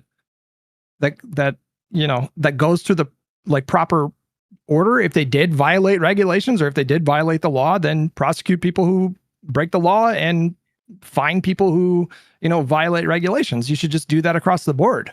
But as far as emulating what Brendan Carr is doing, I mean, I took that from Josiah to mean, I don't know, I don't want to make assumptions, but I took that to mean use the FCC to try to bully conservative media. they with Tallarico, right? Where like they're trying to basically not air that show on TV. Also, Wick, I think North was in your chat saying that if you want more disagreement, he was willing to come Maybe. on. We might open it up later. I don't know. I just want to make sure that everyone gets their say out now. Yeah. I do feel like we're dancing around some things that I think that we kind of agree on, but I think when it comes down to the brass tacks and we have how it actually manifests, I don't know if we actually do. And I'm trying to kind of find a way to kind of get to that specifically. It is hard because my original lineup would have gotten there, but unfortunately we had a... I don't think that this is something that maybe I disagree with some of the people that you've been arguing with, Hutch, is I think it's not always necessary to just do the exact same thing that the Trump administration has been doing. Sometimes that's not the appropriate response. Sometimes things don't, like, for example, I think this is something that's been misunderstood or maybe not understood at all from liberals or Democrats for the last 50 years, is that the executive branch does not work for Democrats like it does for Republicans. The project of building up the unitary executive theory was in direct response to Democrats having long-term control of Congress and using that to pass a serious agenda. The Great Society program, stuff like civil rights legislation. The unitary executive theory was, from the start, a move by the conservative legal movement to try and get around never being able to win in Congress. And so that's why I harp so much on emphasizing the role of Congress in all this, because the last time that liberals had a durable seat of power in the federal government, that's where it came from. And that's frankly where it's going to come from again, if it's going to happen. And so whenever we're talking about, abusing the executive branch in the same way, it feels a little bit like, like in Lord of the Rings, we can't use it. It doesn't work for us. The ring only works for Sauron. We have to destroy the executive branch. We can't use it. It doesn't work for us. We have to destroy it. Can you elaborate? We need to neuter it. It's gotten way too powerful. It needs to be effectively, reduced. Not literally destroyed, but basically destroyed. There's a common complaint that you hear from the Democratic base a lot, which is that Donald Trump seems to get everything he wants, and he, bends the rules and is corrupt or whatever. He just kind of does whatever. First of all, he doesn't get everything he wants, but whatever. Even if we accept that premise, the problem is that the Republicans, because of this unitary executive theory, they can do a lot of Project 2025 with executive orders. They can do it with reconciliation. They can do a lot of what they wanted to do with Project 2025 with budget reconciliation. The big things that Democrats want to do are like transformative things, like, introduce a public option or do some kind of Medicare for all, or the John Lewis Voting Rights Act, comprehensive, like, humane immigration reform. All of these things currently require 60 votes with the filibuster. And so that creates problems because a lot of people just don't really understand that Republicans, they can just do a lot of what they want to do with executive power. Whereas the Democrats, we're actually trying to, like, build things, transform government, do big, bold policy. We're much, much more aspirational in that kind of way. And it's just not as simple or straightforward or in most cases possible to do it in the same manner that Trump has so far. And so I don't know what to do about that, like, disparity. That is a big problem. Like, I hear we need to destroy the power of the executive branch that's been handed over for the last 50 years. I think destroy might be too severe, but he's probably right. Like, the executive branch has gotten way too much power. I think we do need to weaken it to some degree. I don't know. Like, would you say this even if we were in charge of the executive branch and we didn't have Congress and the Senate? And we didn't have Congress and the Senate? Yeah. Yeah. Well, I don't know how the executive branch could destroy itself. Simply, for example, there's a lot the executive branch could stop doing, right? That it has been doing. One of the problems with the executive branch is it has been taking up more and more responsibilities and power. Governance through executive orders is a major thing, and that has been increasing for decades, actually. So one of the things, if we were serious about I understand your question. Executive power, the answer is no. The answer is no, because that wouldn't actually eliminate executive power. The only thing that would eliminate executive power is Congress passing legislation to limit executive power. So if it's just a Democrat that's in the executive branch and a Republican-controlled a Republican-controlled legislative branch, I might support limits on the executive coming from a Republican Congress. Okay. But I wouldn't say that the Democrats should just not use those powers. Should just not use the powers until they destroy it. Basically. Well, no. So this is sort of what I was getting at whenever I was saying, just relying on norms isn't enough. Things need to be codified, right? Whenever we were saying, this is what I'm talking about. If it's just a Democrat that's in the chair and the Republicans control Congress, I hope that they pass things to limit the executive branch. You because just shake your head the whole time while you're doing those executive orders that you don't like, right? Just so I think this is terrible. I think until Congress limits the that power, would be good for us if they limit the executive. The executive for the last years has only been good for Republicans. Gotcha. I think it's fine to I think as long as you're not overly expanding or doing things that for example, I don't think the next president should be doing tariffs. But if you want to use executive orders to get certain stuff done, maybe that's fine. But you absolutely shouldn't be trying to seize more powers from Congress. Things I that agree you with know that. are illegal, you absolutely should not be doing. If there's things that have been ruled legal, but you want pushback, that's fine. But I think I do agree that any reform has to come through Congress, and it's fine if a Democrat doesn't necessarily want to do the reforms through the executive branch. They absolutely should not be expanding the powers, though. Okay. Yeah, no, I agree with that. It's a moot point. I think we're going to have a trifecta in 2028. I'm feeling pretty good about that right now. From your lips to God's ears, brother. I hope so too. I do want to just ask you about all, if this is acceptable. There's a few people who want to go real scorched earth on MAGA. I'm talking Dems who are like, fuck these guys. You guys are all just pussies, basically. You want me to open it up and bring these people on, or are you guys happy with the conversation? Yeah, How's it going? let's do it. Yeah. If it turns into an actual screaming match, I'll probably bow out. But yeah, bring someone on. It might. Ryan's too pure for the blood sport. No, it's okay. It'll be fine. It'll be fine. Go ahead. You can say no, and I will respect. Go ahead. Go ahead. Okay. It'll be fun for the chat. I meant that as a genuine compliment, by the way. You're too good for this. Okay, we'll start with these two. Welcome Hello. to the show. She's right and Justice. Say my real name, Wick. Fix his name. Fix his name. Fix his name. Yeah, you've been in chat for a little bit. I see some of your comments, some of your super chats, things like that. She's right. You said that you want to go scorched earth on MAGA, and these guys just aren't doing it for you. Can you explain what problems do you have with what they've been saying, and what would you have them do?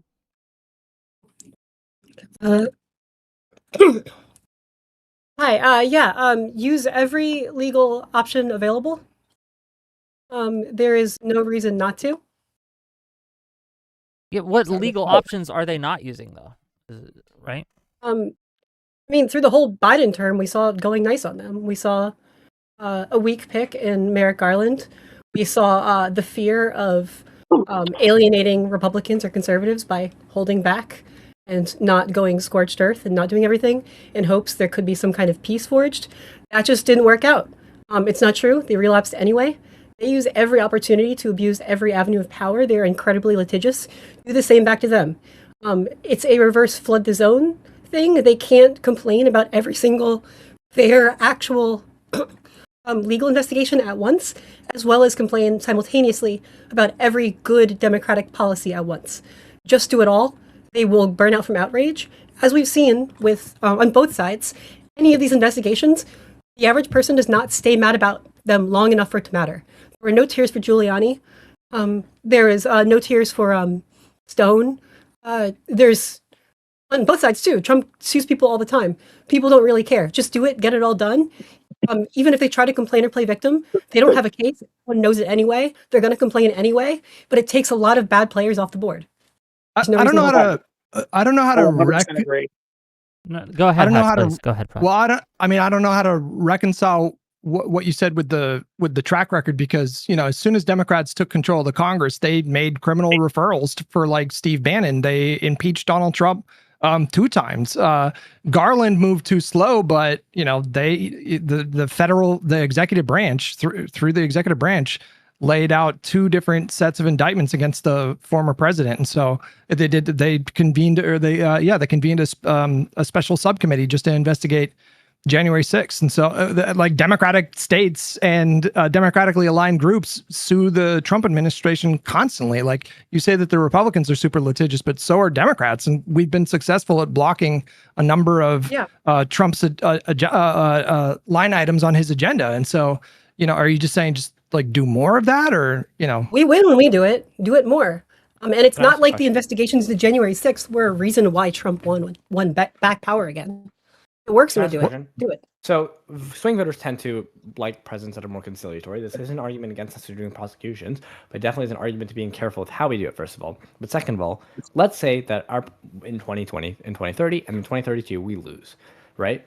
I guess my concern is when we do these political prosecutions, it feels like that's the outcome that we risk, that we lose because of these political prosecutions. Do you think that is a risk or no? No, we do not lose because of political prosecutions. I just do not agree. Again, I'm like, there's pollsters that show that like when presidents do stuff that aren't like people like swing voters especially much prefer conciliatory presidents. And I think this type of thing doesn't address why MAGA was frustrated. It doesn't address why they were able to rise up. I think the focus doesn't need to be on prosecuting. It needs to be focusing on a general restoring of faith in institutions. Prosecuting doesn't teach them a lesson. Their voters are never going to learn a lesson. But it stops their agents from doing Wait, what's the purpose of it? If it doesn't teach a lesson, then why are we doing it?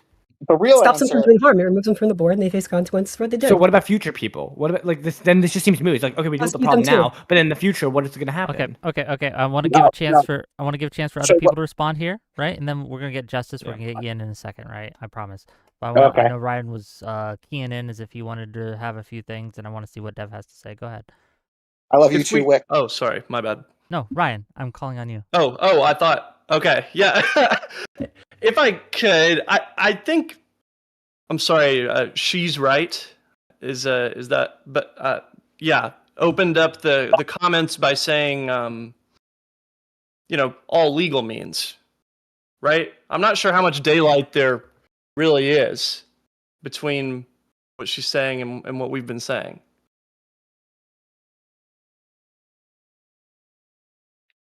I mean, because we're not talking about like. I guess that's really the end of my comment. If we're limiting ourselves to all legal means, that's sort of. Is there any legal the conversation we've been having? You would refrain from? Me? Yeah. I don't know. What's an example? It's hard to. So it's very possible that Trump's going after James Comey and things like that is actually legal. I can imagine a world that's the case. Would you do something similar? I don't know. I want this type of stuff to come from Congress. Ideally, it shouldn't come from the president. I don't think it would be good long term if it came from the president. Sure. Well, that's an example of something that might be legal, right? Very legal, very possible. But refraining from doing so might be the right move. But if that's the end of your comment, let's see what Justice has to say. If you guys are go ahead. I agree that we should do things that are legal. However, I don't agree that we should uphold the previous norms. I'm fully on board with President Gavin Newsom saying, "Oh, Wyoming had a wildfire and earthquake. Maybe we don't give you some FEMA funds. Eat shit." Stuff like that. I think we should go full MAGA in the blue direction and just make them shit on the consequences. Because they quite frankly deserve it. Okay, I'm just curious who agrees with that here. If Wyoming has an earthquake or a wildfire, because they voted Trump and because they voted MAGA, we just don't give them FEMA funds. So no, we delay the FEMA funds. I think that's a great way to destroy any electoral path in the future with swing voters. I think that's a great way to do it. No one cares about Wyoming. They only have 3 electoral votes. Politically inconsequential. I don't think it would lose us elections, but I don't think that we should do it. I think that would be a bad, immoral thing to do. We just prioritize FEMA. We just prioritize FEMA response to the blue counties of North Carolina, and the red counties. We'll get to them eventually. I feel like you're just. I'd like to point out. Oh my god! What a giga Chad! You're just like, okay, let's be Trump, guys. Let's be Trump. Sure. I mean, if you want to, I feel like then what are you fighting against? Like, who gives a shit, right? Wait. To be clear, then you have no right to critique anything from Trump, right? Because you don't care. It's not about him doing something wrong on principle. It's about who he's doing it for. That's all you care about, and then just say that. No, I'm talking about we should do to the Republicans what they've done to us. Does Oh my God. everybody, I'm just curious, does everybody on the panel agree that if America is to get on a better track, it would necessarily require restoring a lot of faith in government among the electorate? You don't think so? No. So hang on. So this can just continue indefinitely, like this hyper-polarized kind of state of the country? Well, it won't continue indefinitely. It'll be the Republicans will either learn their lesson and start acting to seek to restore previous norms. It'd be like, hey, maybe we should actually. Oh, I'm sorry, Hutch. Did the middle of my statement interrupt the beginning of yours? Yeah, exactly. So yeah, no, I think that if the Republicans start eating the shit that they've been giving us for like the last 30 years, where ever since Bill Clinton, they've gone out of their way to do things that are quote unquote legal, but norm breaking, like endlessly investigating the Clintons over Whitewater. By the way, that's how the Lewinsky scandal came out, because they went from investigating corruption in Whitewater for like 6 years to figuring out if the president got a blowjob in the Oval Office. And it backfired. We talked about. Did George W. Bush win the presidential election? Did they win the Congress? There was a midterm before then. There was a midterm before then. No, hold on. Let Hutch respond. Let Hutch respond now. Oh, they still got everything. Give us a second. Justice, please. Hang on. Hold on. Hang on. You gotta let Hutch respond. Go ahead. There was a midterm in '98 that happened during the impeachment trial, and the Democrats picked up 5 House seats and didn't lose any seats in the Senate. That is very abnormal for a incumbent party in the second term. That was like a crazy good midterm performance. Everybody understands that everybody that was old enough to remember the discourse at the time understands that did backfire. The fact that the Republicans won a future election, that doesn't negate the harm that it did in that moment. Yes, they got a short-term setback and that accomplished their long-term goals. Yes, we agree. But do you agree that Bill Clinton and Hillary Clinton, did you know that Hillary Clinton, for example, she reached her peak approval during the impeachment process? Okay. And then she went on to win a Senate seat in New York and was like a titan in the Democratic Party for like over a decade. So, they literally made her stronger by doing that. Quick question. Hold on, Ryan, what are you doing here? What was that face, Ryan? Jesus. I was doing that for a super chat. Sorry, my bad. Oh, okay. $10. Hold on, $10 from Pondering Politics. Quick question. I have a quick question before you go. $10 from Pondering Politics says, Wick, I only got for like 44 minutes, but I might pop in for a bit. Jump back. Oh, shit. Okay. Yeah. So, quick question to Hutch. During Hillary Clinton's popularity, did we have a liberal Supreme Court? I'll be right back, you guys. No, we did not. Oh, okay. So, what? I don't understand the point you're making. To recenter this, like, here's the issue.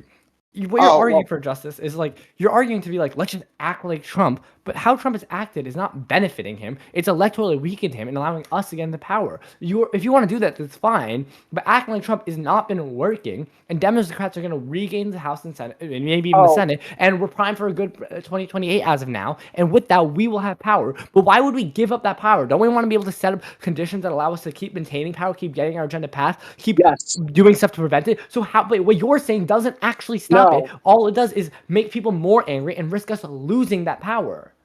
Okay, so yes, we should do that. And here's how we do it. Ready? Once we get in power, we gerrymander Republicans out of power, just like they've been doing to us since You are advocating for the disenfranchisement of voters, correct? Yes, I'm okay with that. So how is this maintained? You're not abandoning illiberalism to maintain liberalism. Wait, you're not abandoning... Because I'm okay with adopting the Republican playbook to use it against them. I mean, okay, that's fine, but to be clear, you're not abandoning illiberalism to maintain liberalism. You're just getting rid of liberalism, right? No, this is all legal. Legal is not liberal, which we said several times. Just because it's legal, it's not liberal necessarily. I don't care about going full Carl Schmidt, dude. What was your name again? What was your name again? I can't see your name. Who are you talking to? You. Oh, he doesn't know because he doesn't know your name. Okay.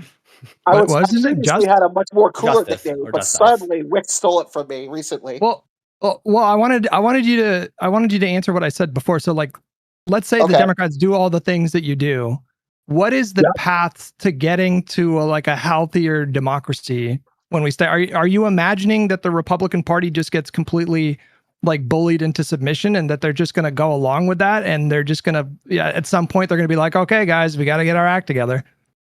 Once they realize that Democrats aren't gonna do the hey guys, when they go low, we go high, we hold the moral high ground, even though we lost everything. Oh, once they realize we've abandoned that pussy shit, yes, they will realize it.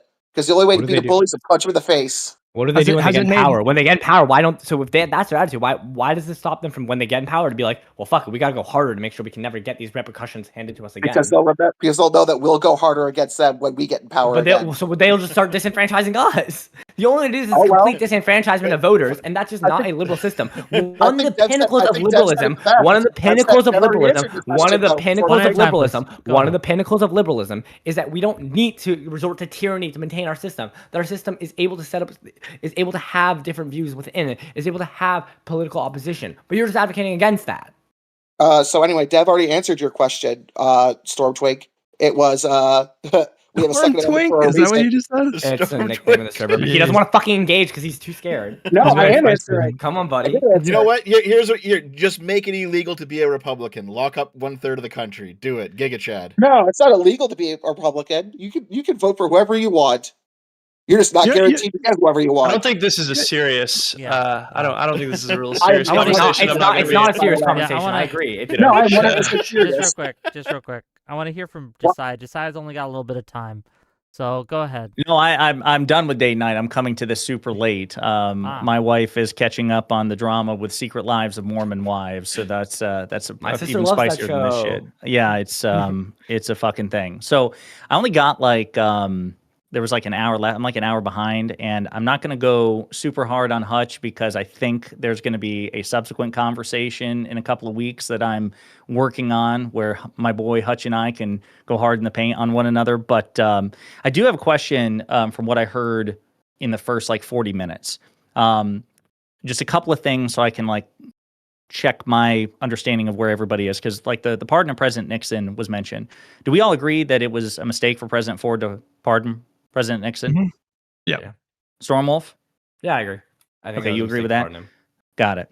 Okay, so that helps. What about the leniency given to Confederate leaders and Confederates post-Civil War?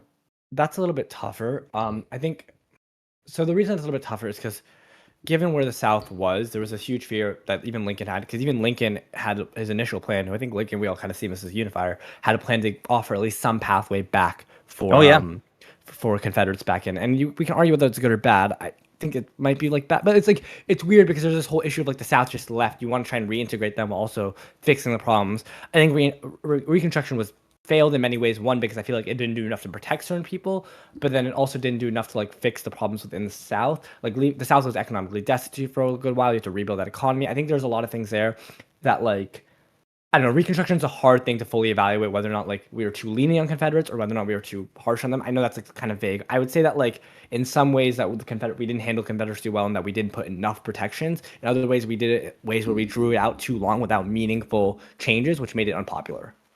Yeah, well, I mean, certainly I agree with you that there was a sound logic to the idea that we don't want to be seen as too punitive because it could, in the eyes of Lincoln at the time and his successors, they were afraid that it would drag out resentment and make reintegration more difficult. I certainly agree that that's a sound rationale. Of course, we did see, that's the only timeline that we're aware of, and we did see the rise of the Neo-Confederacy. We saw, Confederate sympathies resurge in enormous ways. Statues of Confederate leaders began to proliferate in the South, disenfranchisement, in the post-Civil War era.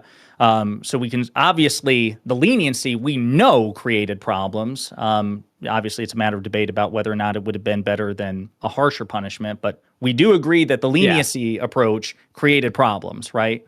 Sure. Yeah. Okay. I'm sorry, you were going to say something? Oh, no, that's exactly what I was going to say. I mean, we know, I think it's pretty hard to say, knowing what we know about what emerged after the end of Reconstruction, that ending it when we did had a good result. Yeah. So, and then a couple of other things, as far as the deterrent thing, because I know that that's something that was coming up quite often in the first 40 minutes that I got to hear, and I don't know if you were all able to resolve it in the last hour.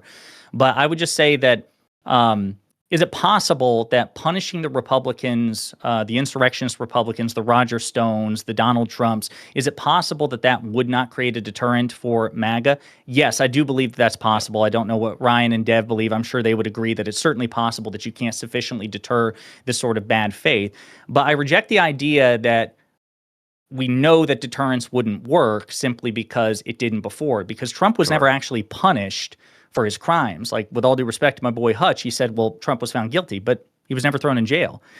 He never actually suffered any sort of consequences of the guilty plea, he became president of the United States again. Of course, that's not going to function as a deterrent. It's not the verdict that is the deterrent. It is the punishment post-verdict that can create a deterrent. I'm not saying that it would, but I don't think it's fair to say that, Trump had 34 felony convictions and it didn't deter him. I don't know. Hold on. Wait, hold on. Let me jump in here. Yeah. Hold on. Because Yeah, I just want to just make my position clear. I'm not saying that there's no point to deterrence. What I'm saying is that using that, saying that the punishment and as far as like it being a deterrence is so urgent and necessary that it justifies sort of like operating outside the bounds of the system. Like, that's what I'm pushing back against. It's not that there's no point. I mean, I think we should prosecute criminals. In a just world, anybody who committed crime in this cabinet would go to jail. And if there's state level prosecutors that see crimes, to go for it. I mean, I don't think anybody on this panel is arguing for leniency. Well, my understanding was that... Can I just say one thing? Sorry. Yeah. I was just saying, I think one thing I brought up at the beginning, it kind of got lost, is there's also like a risk and necessity kind of balance here. And what I was saying is that's why I kind of brought up the whole corruption prosecution, because that's something I think we can sell very easily to the American people in a way that doesn't have this potential risk that like just going after like Trump and Roger Stone would have maybe. And yes, I think they should be held accountable. If you can focus on the corruption thing, it's also a way to restore faith in institutions in a way that's still liberal, that also which addresses the root cause of why MAGA rose up, which is what I think my primary focus is on, is understanding why MAGA rose up, why the sentiment rose up, and why they were able to get away with what they were doing. So I want to come back to that because that's also on my list of things to talk about, because I did hear you talk about that a bit again before I had to jump ahead because I wanted to pop in before this panel ended.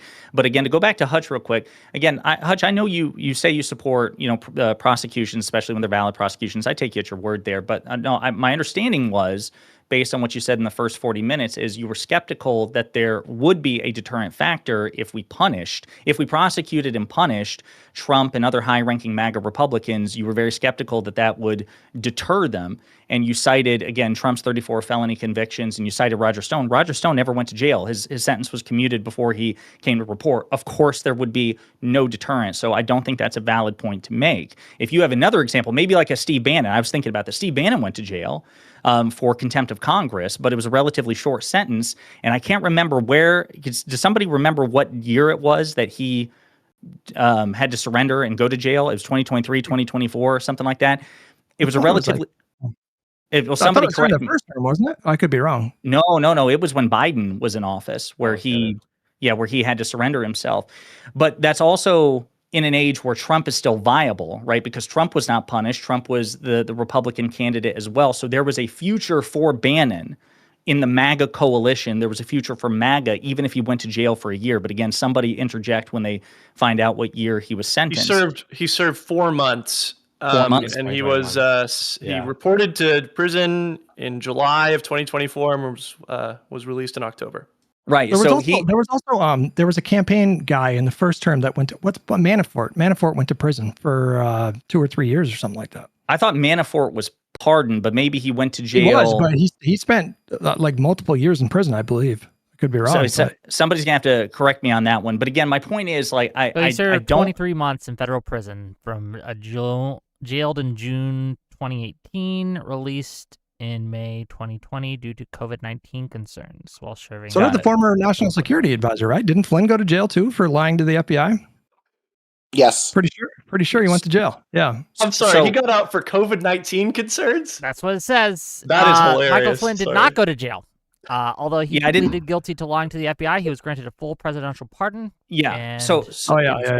Yeah, so that's what I'm saying. Most of these people dodge the punishment, Hutch. So again, I take your point that it's possible that punishment won't deter them, but I think you're being overbroad with your skepticism that punishment will deter. I think you need to back off that.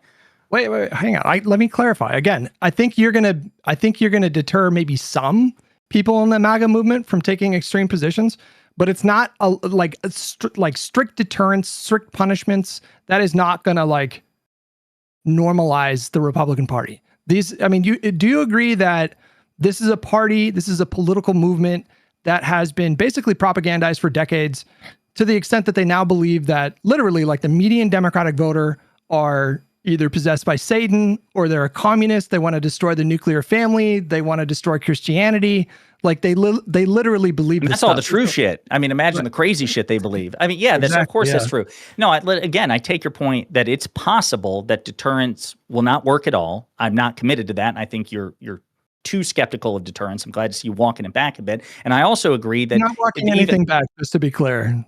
I'm not walking anything back. I never said there was no point in deterrence. I never said that. I said that this thing is not going to prevent Republicans from being crazy broadly. You might hold on. I want you to finish your point, but I want to get other people in the discussion. I want to hear what Ryan. Okay, so then, we'll hash this out in the future conversation that I'm planning with Wick. Let me go to Stormwolf real quick. So you talked about the corruption angle, and how maybe a bipartisan focus on corruption will restore faith in liberal institutions by Republicans. Not only do I see no evidence of that, I actually have ample evidence to the contrary, because do you know of a recent bipartisan focus on corruption and punishing bipartisan crimes? The Biden administration. The Biden administration prosecuted more prominent Democrats than they did prominent Republicans. Bob Menendez was prosecuted by the Biden administration when it would have been politically convenient to just ignore his sins. Same thing with Henry Cuellar. That's a Democrat in Texas. We want as many Democratic Congress people in Texas as we can possibly get. Instead, what the Biden administration did was do what was politically inconvenient, and they investigated and prosecuted these people anyway. As a matter of fact, Biden's own Justice Department investigated, prosecuted, and got successfully convicted the president's fucking son. Biden could have killed that on day one. Biden could have fired the U.S. attorney appointed by Trump to investigate his son. Instead, he said, you can still stay on. Typically, all U.S. attorneys resign under a new administration so the new president can appoint them. Biden said, no, stay here, continue to investigate my only living son. Then the Biden Justice Department investigated President Biden, which was incredibly politically damaging. And do you know what the polls from Republicans said about the Biden Justice Department? Absolutely nothing. They didn't give a fuck, because here's the reality. The reality is that to a Republican in the age of Trump, it doesn't matter how many Democrats you go after. If you are going after Trump at all for any reason, you're illegitimate. And we saw that with Biden. It didn't matter how many. Merrick Garland, look at all the fucking Democrats. Look how politically painful we're making this for Joe Biden. See how good faith and bipartisan we are? They didn't care. So I have absolutely no faith that is a legitimate outcome. Well, maybe we should still pursue it anyway, but I think you should be a bit more skeptical about the buy-in you'll get from Republicans. So I think that's a fair critique. I think I have two things in that regard. One, I think doing it through Congress can help, because then there is at least Republicans on that, at least in that might just help a little bit. But even then, I grant your skepticism. I understand why. That's why I think it's also about, because a huge reason why Trump won was because of swing voters feeling like, hey, shit's been really scummy. And I think it's this broad lack of trust in institutions that goes back to like after Bush and the financial crisis and all this other stuff, right?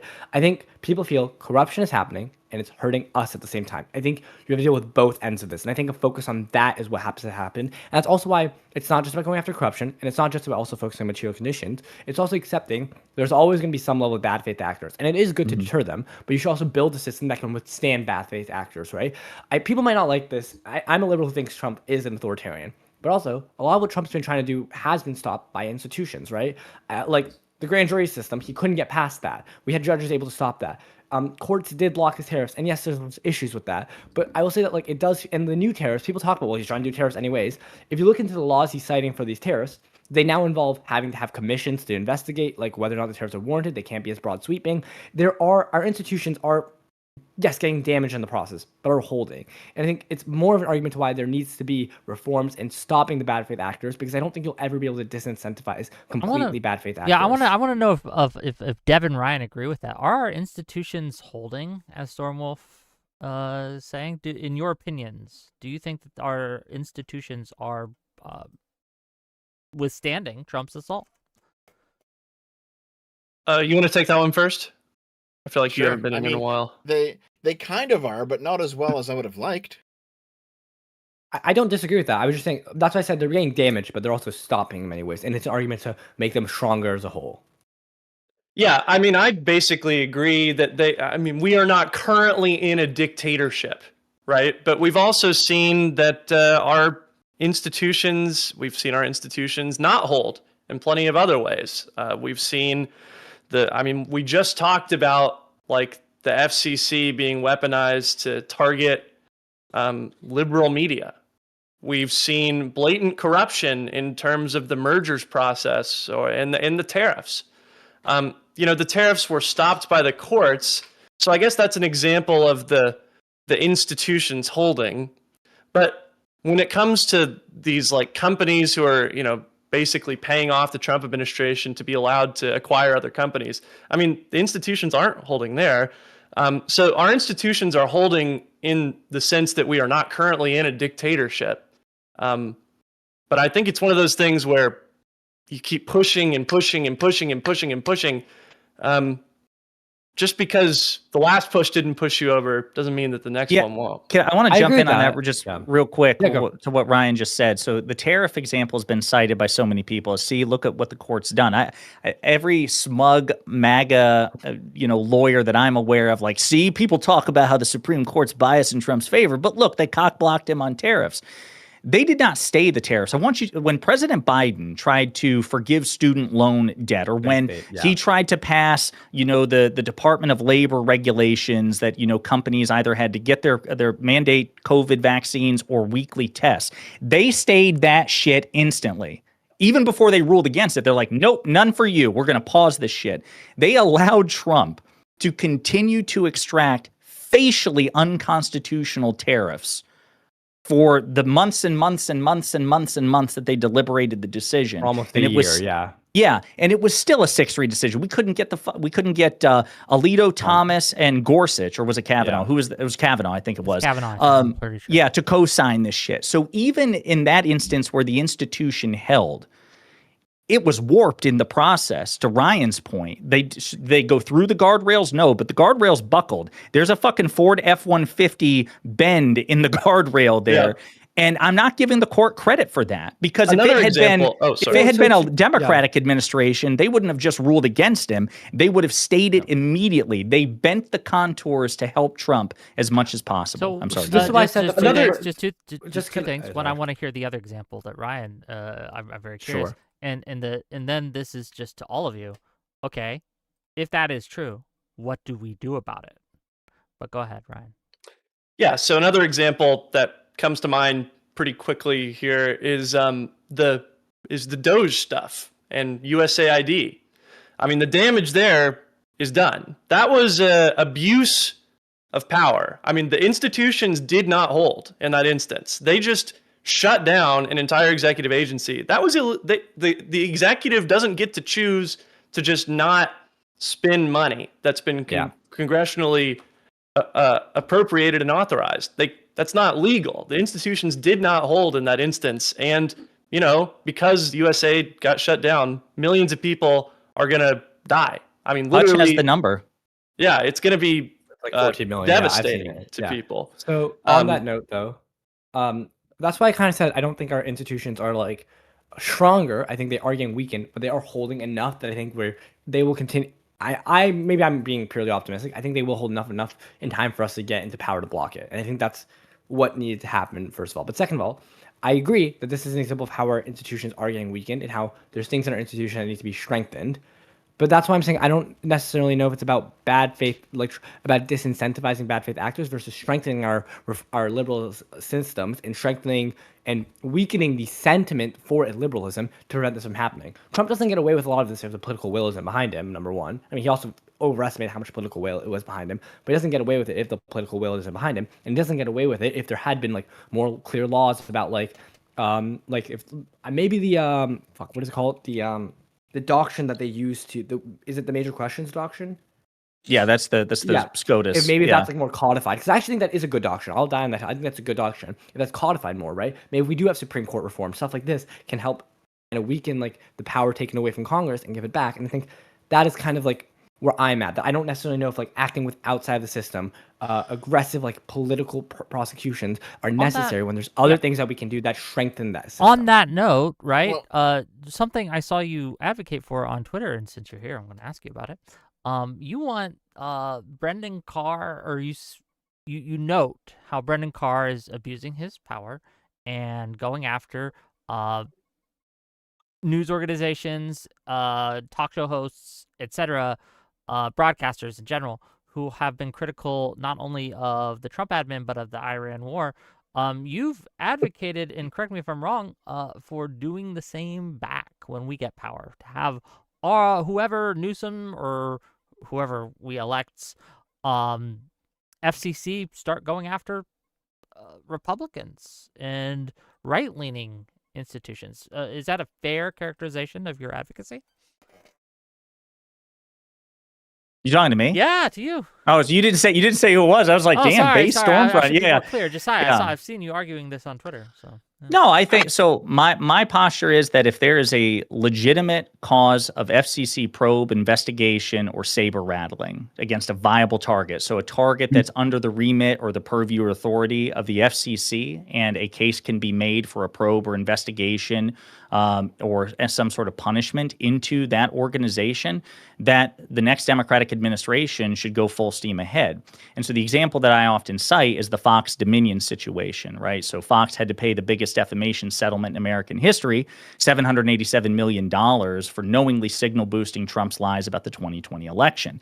Now, during that process, a lot of that information came out in discovery. And at least one, I think two actually, that I'm aware of, including under President George H.W. Bush by the name of Sykes, but a guy by the name of Hunt, who was an FCC chairman for 4 or 5 years under President Clinton, was saying at the time that what we learned from the Dominion discovery was a sufficient basis for the FCC to probe Fox News affiliates, if not Fox News itself, because Fox it's the way the FCC works. Yeah, I get it. Yeah, exactly. Now, the Biden administration was extremely reluctant to do that. So at the end of the Biden administration, there was inquiries brought to the FCC that basically people were asking the FCC, will you investigate Fox? Will you investigate NBC, ABC, CBS, and a couple of others? And the Biden FCC basically sat on it and then ultimately just dismissed the cases because they had a very laissez-faire approach to the First Amendment. They're like, look, we don't want to chill free speech. They felt it would damage the First Amendment, right? Right. So and they just dismissed all the cases, including the ones against Fox. Brendan Carr comes in and says, well, I'm going to keep the one against Fox dead, but I'm going to resurrect the complaints against ABC, CBS, and NBC and others. And so what I do think is fair game is for the next Democratic administration to go, okay, we had a laissez-faire approach before. And again, if you look at articles about this, there people will tell you, like ex-FCC chairman will tell you, that over time the FCC has gotten more and more and more hands-off. But there are still regulations and such on the books that they can pursue if they so choose to blow the dust off. Well, I think if there's an FCC or if there's a Fox Dominion situation under a President Newsom or whatever, from, say, the 70s, right? That's never been implemented. And or it's been implemented, but they haven't invoked it in decades. Yeah. So like with the example of a Fox Dominion, of course, I am 100% supportive of a Democratic administration probing that. Now, what I don't support is a Democratic administration saying, well, fuck, I don't like Newsmax. Let's go find something that we're not aware of to punish Newsmax. It has to be, they have to actually have a legitimate basis. And again, the big example is Fox Dominion. I would not support the next Democratic administration doing what the Biden administration did. I think that they should be a bit more ruthless to make the case that what's good for the goose is good for the gander. And we've tried to do it the Biden way. The Biden way didn't work. Maybe the Newsom way won't work either, but we haven't tried the Newsom way, and we are going to try it. That's my answer to your question. Well, what exactly are we? Go ahead, Hutch, please. What exactly are we emulating? Because if things are going through the proper process, then that's fine. But I just feel like you're kind of trying to have it both ways here. So you say like, well, it would be different because we would be going after viable targets. But what you are describing is a partisan play. It's just a very explicitly partisan sort of revenge tactic. And I disagree. Well, that's how you're framing it. You're saying that the No, next one fine. should do what they did. No, a partisan tactic would be to cover for ABC, NBC, CBS, and others and exclusively go after right-wing targets. I'm not advocating for that. I will never advocate or support a Democratic administration that turns a blind eye to corruption or illegality among the left or liberals or Democrats. I do not want a Newsom administration, and I don't think it'd be necessary for, like, let's say we have another Bob Menendez or Henry Cuellar, to not prosecute Bob Menendez and Henry Cuellar just to give Republicans the finger. That's fucked up. I don't think that's necessary.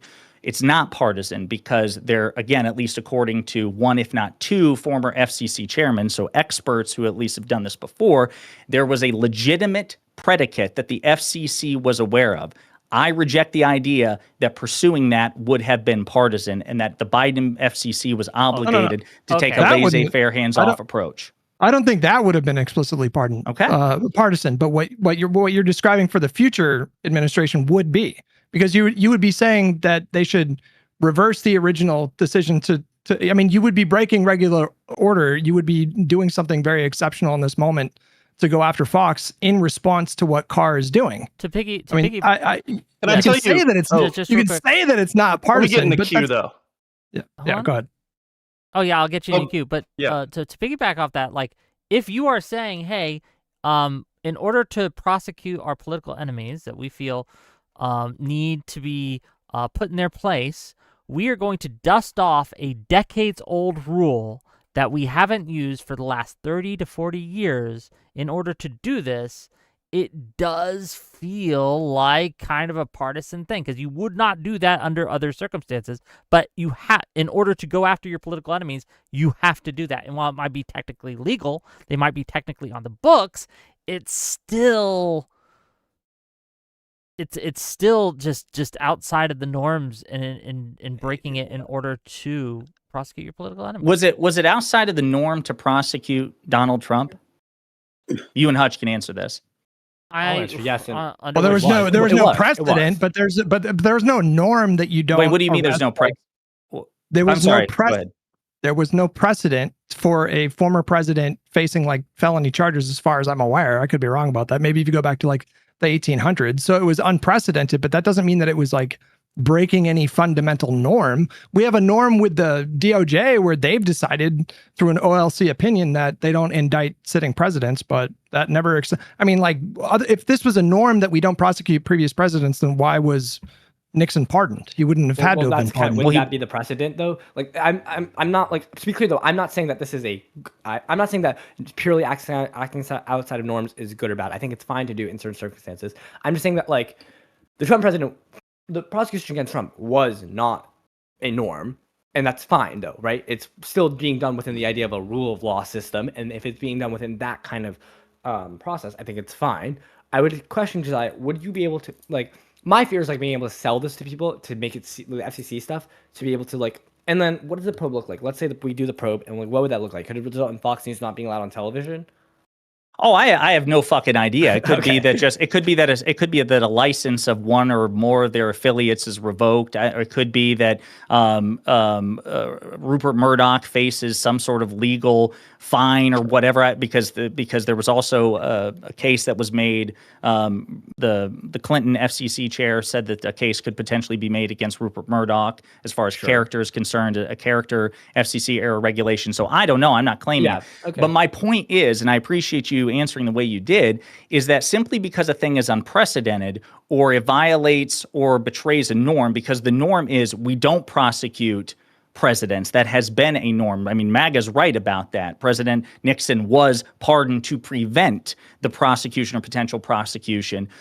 President Obama campaigned in part on accountability from the previous administration and never pursued criminal prosecutions of the Bush administration. It is a norm until Donald Trump was prosecuted to not prosecute the previous administration.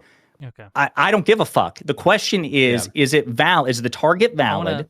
Yep. And is the breach of the norm or the establishment of a new precedent defensible? That's simple for me. I want to give the mic to Ryan, who wanted to be put in the queue, and then I know Justice has a question as well. So Ryan, go ahead. You want to be? I definitely agree with Josiah there about the prosecution of presidents not being a norm. It was definitely not a norm. That was definitely a pretty extreme. I mean, not extreme. It was the appropriate thing to do, but it was a new thing. One thing that I'd like to lay on the table as a potential response from a new Democratic administration, in addition to what we've already talked about, would be the vigorous enforcement of antitrust law against the Murdochs, against the Ellisons, against Disney. All these it's basically just those. And they own all of our media. And we wouldn't have to worry about them so much if they didn't have so much power, and they wouldn't have so much power if we actually enforced antitrust law. So I'd just like to lay that on the table as a potential non-political way to go after these people. It wouldn't matter so much if they were if we just enforced antitrust law. I'm going to go to history nerdy. I feel like the era we're in kind of reminds me a lot of the Gilded Age, and the response to that was a lot of antitrust laws, and that's where a lot of the antitrust laws in the book came from. I think it's really good to focus on that, because I think this is also part of the reason, now, I'm very young. I was only 2 when the 08 recession happened, but the 08 recession, my understanding is to create a lot of lack of trust in the system, and it felt like those people got away, and they got to build their trust again, and this huge issue. I think antitrust laws are actually a really good thing to be using, because I think there is this general feeling of the corporate overlords and this power they have. It's also partly why people don't have faith in the institutions, because they feel like they see this inequality, they see these people who have a lot of power and the consolidation of power, and it seems like our government isn't doing anything. So I actually think that's one of the best things you can do to restoring faith in the system is antitrust laws. Okay, I know that Justice had a question he wanted to ask everyone, and then Well, yeah, because going back to what Josiah was saying, about the institutions, he made an excellent point. Is fundamentally one side doesn't believe in institution, or only believes in institutions when they have power. They were never conservatives never care if the institutions are upholding their things. They just care that they have the reins of power. And they don't even hold themselves to any accountability or standards. We're in it all in a democratic circle. We're presuming that the other side shares our fundamental beliefs in accountability and institutions. They don't. For instance, when it comes to accountability, right? Democrats, who remembers the wonderful senator from Minnesota, Al Franken? What did he resign over? 20-year-old pictures of him fake touching someone's boobs. I don't disagree with president is an adjudicated rapist. okay. How do I don't disagree with anything he's saying. How do I fundamentally reach over to people who have no standards other than power? I do have a disagreement here.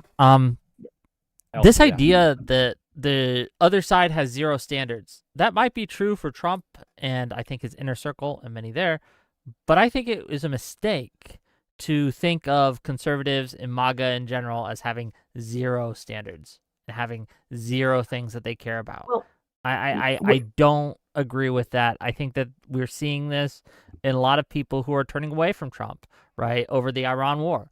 We're seeing them turn away from Trump because he didn't release Epstein files. We're seeing them turning away from Trump from all these reasons.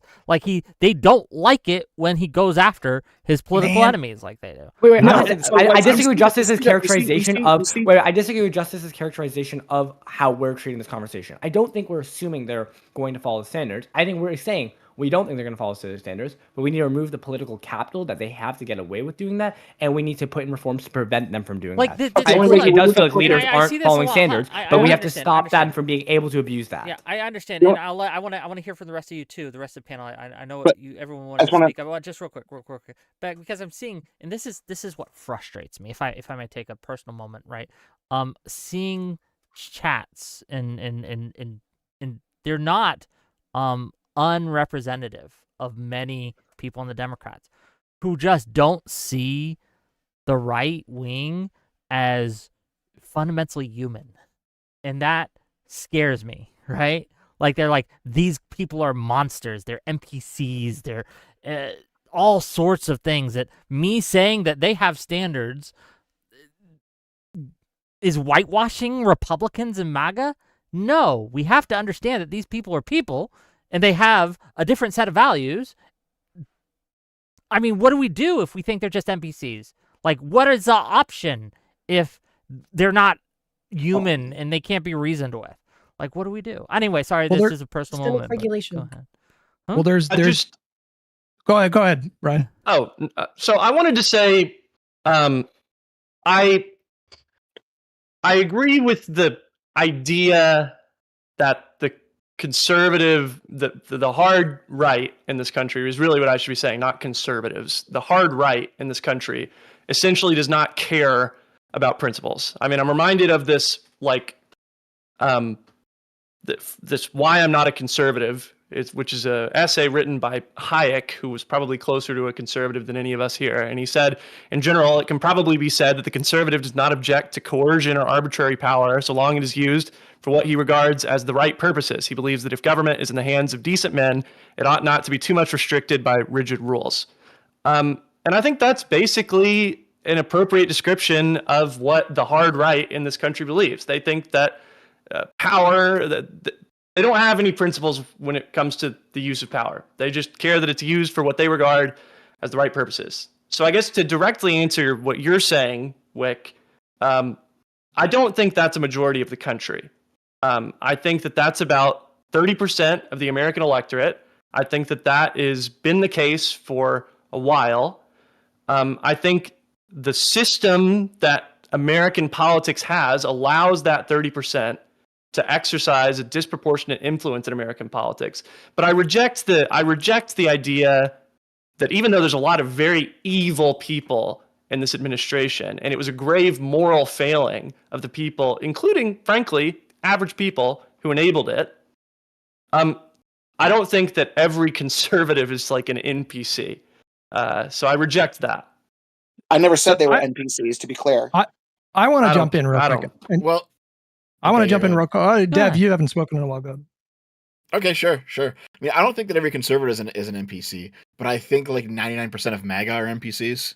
I think you can definitely make that distinction because MAGA is a cult. It operates like a cult. And if you do any sort of research into how cults operate and how to pull people out of cult-like situations, the only real way to do it, because like when they're being radicalized, you can still reach them with logic. After they've been radicalized, after they're in the cult, the only way to pull someone out of a cult is they have to basically suffer from the failures of their own conspiratorial worldview. And then after they suffer enough, after they experience enough pain, if you leave a line open to them, then you can then invite them back to the real world. You know, you talk to anybody who dealt with cults like this, and MAGA is a cult. Anyone who's done any sort of research into like, you know, crazy churches that like live in the middle of the desert, or they go to South America and they drink the Kool-Aid, right? Like these groups. The only way to help these people after they've been indoctrinated is you have to be empathetic, which is hard, and you have to basically let them fail over and over and over and over again until they get it through their thick fucking skulls that what they're doing does not work. So and by the way, that's what MAGA is right now. The only way out of this is that basically the only way out of this. Let me just finish up. Because yeah, the only way for people in MAGA to get out of MAGA right now is they have to experience a lot of pain. And that's going to come through Trump's policies, and we've been seeing that over the course of his term. But also, Stormwolf, this is why I went back and forth with you over punishments, because part of the pain will be these people have to get punished, all right? The people who have damaged the institutions, they must be punished for what they've done. And Trump not getting to do his agenda after a year of doing it is not a sufficient punishment. Like, these people have to be in fucking jail. Yeah, so I don't... Like I said before, I'm not against punishments. My issue is you also need to sell punishments to the people you're not punishing and to like swing voters if you don't want to like lose their power within 4 years and be in the same situation, if not worse. Which is why I think that like a corruption messaging could be helpful in combination with other things like antitrust laws and a lot of stuff that other people feel like makes them feel like, one, their institutions are holding people accountable for things they care about, and also making them feel like their institutions work for them materially and improve their lives. I think these are the two things that kind of need to go together.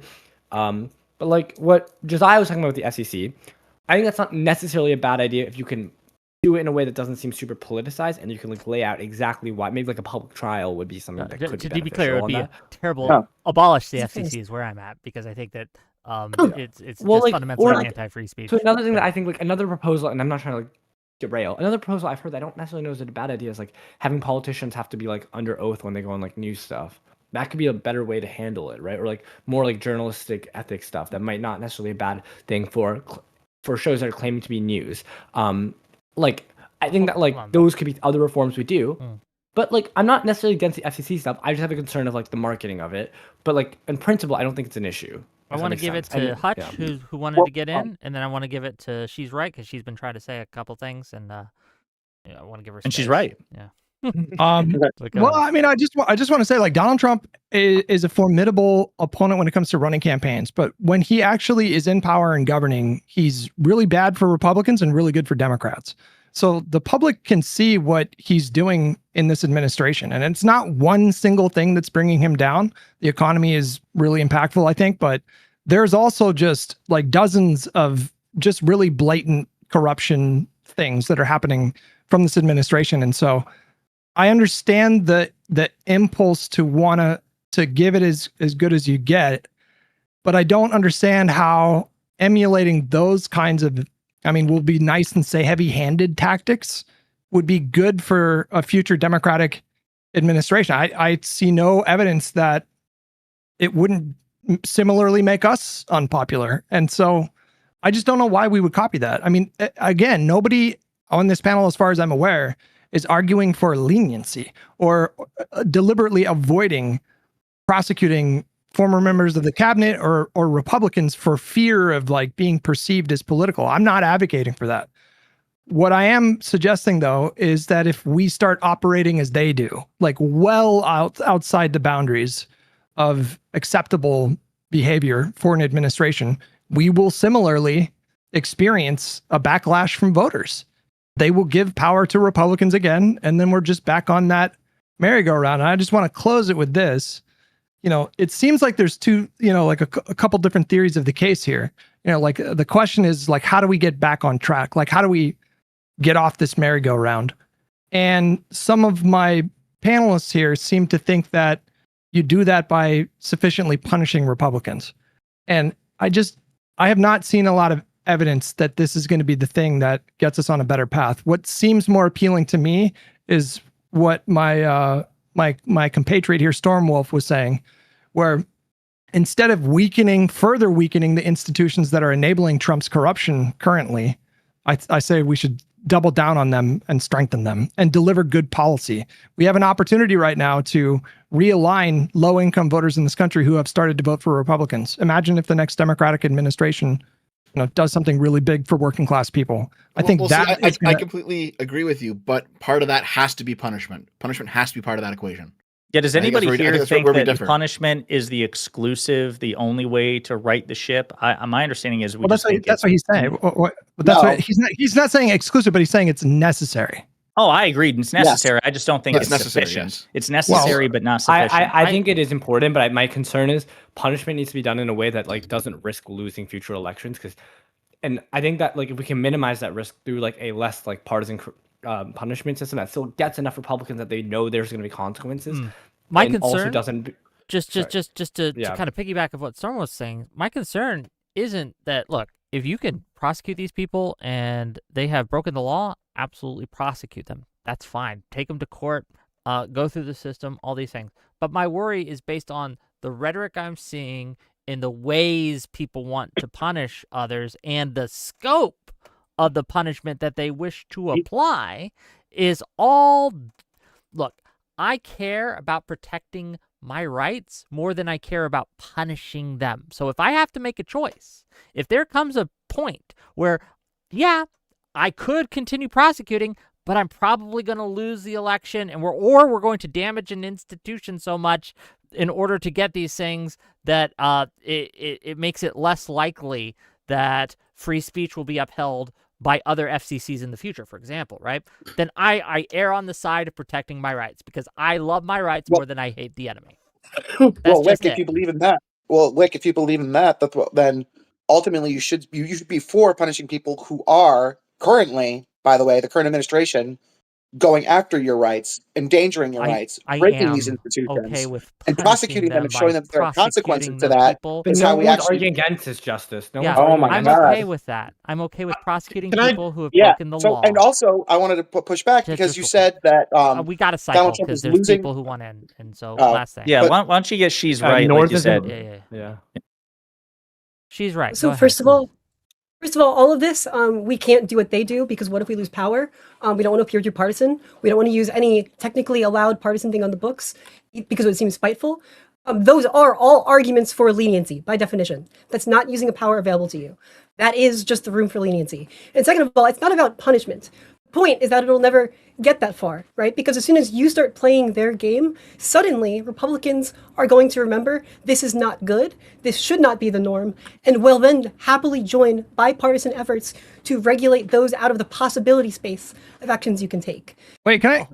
That's never going to happen. Hold on. Like it's like say wrestling with a pig and saying if I wrestle him enough, he's not going to enjoy the mud anymore. What? And also like this idea, right, that if we behave like MAGA does and we do the same things to them, like the people who are punishing MAGA right now by running from them electorally are going to do the same to us. Anyway, sorry, Hutch. If we start Wait, punishing can I- MAGA like MAGA can I- pushes us, we'll try to stop Wait, it. real quick. Fox had to settle I think the largest civil settlement ever. They had to settle nearly $1 billion. Did they change? 787. Did they change course at all? No, because Are that was they still relatively. Yeah, that was the biggest settlement in American history. But I mean, like that's still chump change for them. Like that. I mean, there was no criminal penalty attached to that. It's definitely the biggest settlement in American history. But yeah, I mean, clearly the payment there was not enough to deter their actions. They were apologetic for several months afterwards, maybe a year. They avoided the 2020 shit, and they certainly don't go as hard in it as they did pre-settlement. You know, they like the shit that Maria Bartiromo and Sean Hannity were openly supporting about Hugo Chavez and Lindsey Powell and you know, hacked voting machines. None of them touched that shit nearly as much as they did before. So their behavior changed somewhat. But I mean, Also, on wait, that I reject the notion that like, the hyper almost specific one topic. Hang on, real quick. But I also want to say the idea that if you don't punish someone through corrupt means, that is what we're talking about. Like, be corrupt. If you don't advocate for punishing someone, don't shake your head. Come on, this is obvious corruption. It's obvious corruption. No, I mean it depends on what Brendan Carr is doing is corrupt. If you're specifically targeting people for retaliation or because you don't like their politics or because you don't like the things that they're saying, that is corrupt use of government.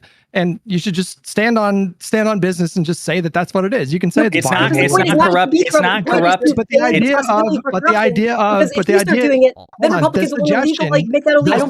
You make that a bipartisan effort. Let me finish the suggestion that somebody doesn't endorse punishing people through corrupt means, like just because they don't want to do that means they're for leniency, is fucking ridiculous. What I don't even understand the definition of the word. It's not corrupt to probe Fox News after the Dominion Discovery thing. It's basically in retaliation for Brendan Carr and what he's doing. She's right. Go ahead. Respond. Why is me advocating? Josiah, are you? She's right. Oh, sorry. No. I'm sorry. I forgot that that's her username. The one that's got a dress. No. I forgot you said that's her username. I thought you were saying she's right. No, now I want you to that's respond. her username. Yeah, sorry. She's right. My goal is to end the possibility of FCC corruption. Republicans are always going to be fine with it as long as Republicans do it. If Democrats start using these same powers against them, suddenly MAGA will freak out and they'll want to stop that and rein in the FCC's powers. So Democrats should start abusing the same powers, and at the same time, here's our bill to rein in the FCC's powers and end the possibility for corruption. Then Republicans have two options. One, sit back and scream the entire term, while Democrats do full liberal tyranny, or join in and rein in the powers, so systemically it's not an option on the board for There's anyone. a third option, by the way, which is, okay, wait till we get power again, and then fuck around and like fuck with the Dems and completely suppress them even further. That's also a possibility, right? I'm not saying it's the most likely or that it won't happen, but you agree that's a possibility, right? They play the long game and say, well, wait till we have power again to abuse the system more. And let's say there's a recession. Let's say there's a recession. Well, no. Like, I just want to hear. I just want to hear. We agree that could happen, right? Just what is the what? We agree. The third option is Republicans say, okay, we'll play the long game, wait till we're in power again, and abuse the FCC even worse and make it even harder for them to ever regain power again. Go harder on them and abuse the system even more. Is that a possibility? Yes, that would be a possibility. Cool. During My which issue time is the I- risk of that possibility and the actions happening don't warrant it when there's other means we can use to hold them accountable that have a less risk and other reforms and other ways to prevent further rising up. There's always going to be bad faith actors. I'm saying let's weaken the amount of political support those bad faith actors can gain. Let's weaken the mechanisms they can use to abuse the political support, and let's pass reforms. These are the things I think that are most important to stopping this from happening in the future. They are going to optimize their use of the possibility game space as much as possible, no matter what you do. It will always be as corrupt as so don't give possible. that. So make it so that people believe liberalism works. They don't feel like they don't give two shits about the institutions. Make it feel like there's reforms that can actually block it. And yes, hold them accountable, but also hold them accountable in ways that don't risk them being able to weaponize that against us in the future. You can't bad faith proof. You can't bad faith proof a political system. By definition, you just can't do that. Anytime you also can't disincentivize bad faith fully, so it's a balancing act, right? You need to do both. Of course it is, but you're you're simultaneously saying that there's no real deterrence to be had, but that you can institute reforms to bad faith proof the system. You can't do that.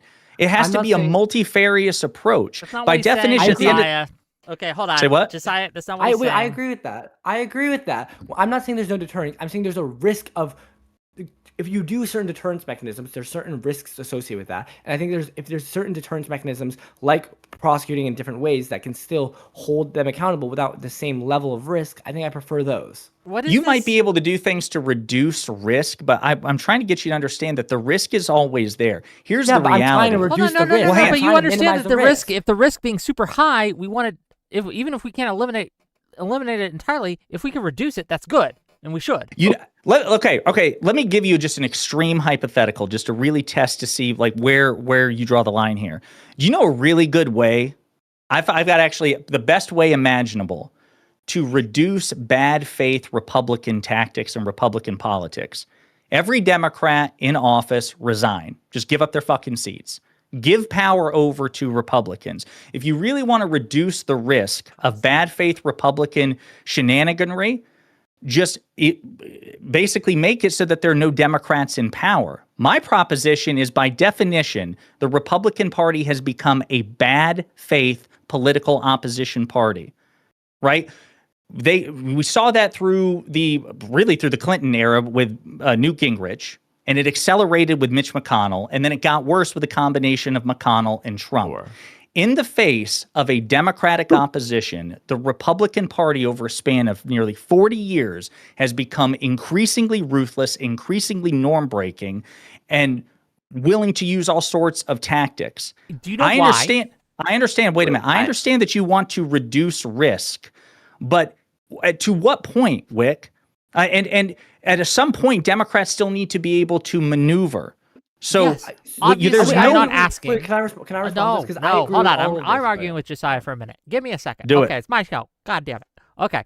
I love you, Storm Twink. It's okay. Josiah. Sure. I am not saying that Democrats should not play politics at all. I am okay with gerrymandering in response to the gerrymandering by Republicans. There are certain actions that I think that we should tit for tat on, to use that. Can you explain why? When you, as part of your explanation, would you mind explaining why you're okay with that but not other things? Certainly, because this has been a norm that's been established that we've been doing for longer than I've been alive. It's something that happens all the time, and every time people think that gerrymandering is going to entirely reduce the other side from ever voting again, it never works because people move. It doesn't affect things as much as people would have you believe. And I think that while it does affect things in the short term, especially, right, there are plenty of times where it's been done back and forth. And this has just been something that we've been done for years. So that's one of the reasons I'm okay with it, because of it's just baked into the cake. It's baked into the system. Even if I want to remove it right now, it's much harder to do. It's just the costs for doing that are so high that I'm not willing to risk unilateral disarmament, even if I don't like gerrymandering at all, right? And I don't, to be clear. So just to be clear, I haven't even answered the question. I'm sorry. Go ahead. Right? But this idea, right, that it's only been the Republicans that are escalating, and that we have no right, influence on what they do or how they act is just not true. There are been a lot of things that the Republicans have done in response to Democratic escalation. And I'm not saying that's not necessarily bad, but I just have to remind you that the Democrats have some guilt in how things have been going for the last 20 to 30 to 40 years. We have done and behaved in ways that have put much more power in the executive branch than should be there, to Ryan's points and things like that. So what I am advocating for here is to, much like Stormwolf says, and there are ways that we can be successful, limit Republican power, and maximize Democrat power that have little to no risk. So why would we ever do the things similar to what MAGA is doing, which are high risk and what I would consider very low reward? So the FCC thing, for example. There's like basically no reward right now. They get like small little short-term wins, but it's hurting them. Like yes, his it is. shit It's is hurting the destroying them. Republican Party. And for whatever reason, Josiah wants to be like, oh, they're getting punished. I want to get punished too. Because I don't know, he thinks it's Listen, fine. I think that's a mischaracterization of his position. To be fair, he mischaracterized mine. I'm mischaracterizing him. We're having fun. Wait, what did I say? What did I say that mischaracterized yours? This idea that you want to reduce risk? Why don't every Democrat politician resign? I specifically said that that's an extreme example. If your priority is to reduce risk, why wouldn't you just resign en masse? Can I answer this because I brought up the risk? Well, no. The answer. Well, hang on. Wait a minute. No. The answer, Wick, is obviously reducing risk is important to you, but it's not the only factor. If you knew that reducing the risk of Republican bad faith shenaniganry, the best way to do it would be for every Democrat to resign from office, you'd be like, no, fuck that. The risk is worth it. You guys are going to have to deal with us, right? I'm trying to find where the line is, where your risk threshold is. That's all I was. I wasn't claiming that you wanted all Democrats to resign. Can I say something here? The risk thing, the reason I brought up the risk thing is because I think there's supposed to be a balance between what we need to do to stop like the shenanigans and the risk of like it backfiring on us. But obviously, like you said, there is a line there. Like I said, it's about balancing what needs to be done to maintain liberalism and also what needs to be done so we don't like end up in a worse situation is what I'm saying. So that's I'll interject and just say for a second that doing a lot of this stuff, I don't want to punish Republicans because they're Republicans, right? I don't want to it is necessary to go after people because the rule of law is an essential component of liberalism. It is an essential component of liberalism.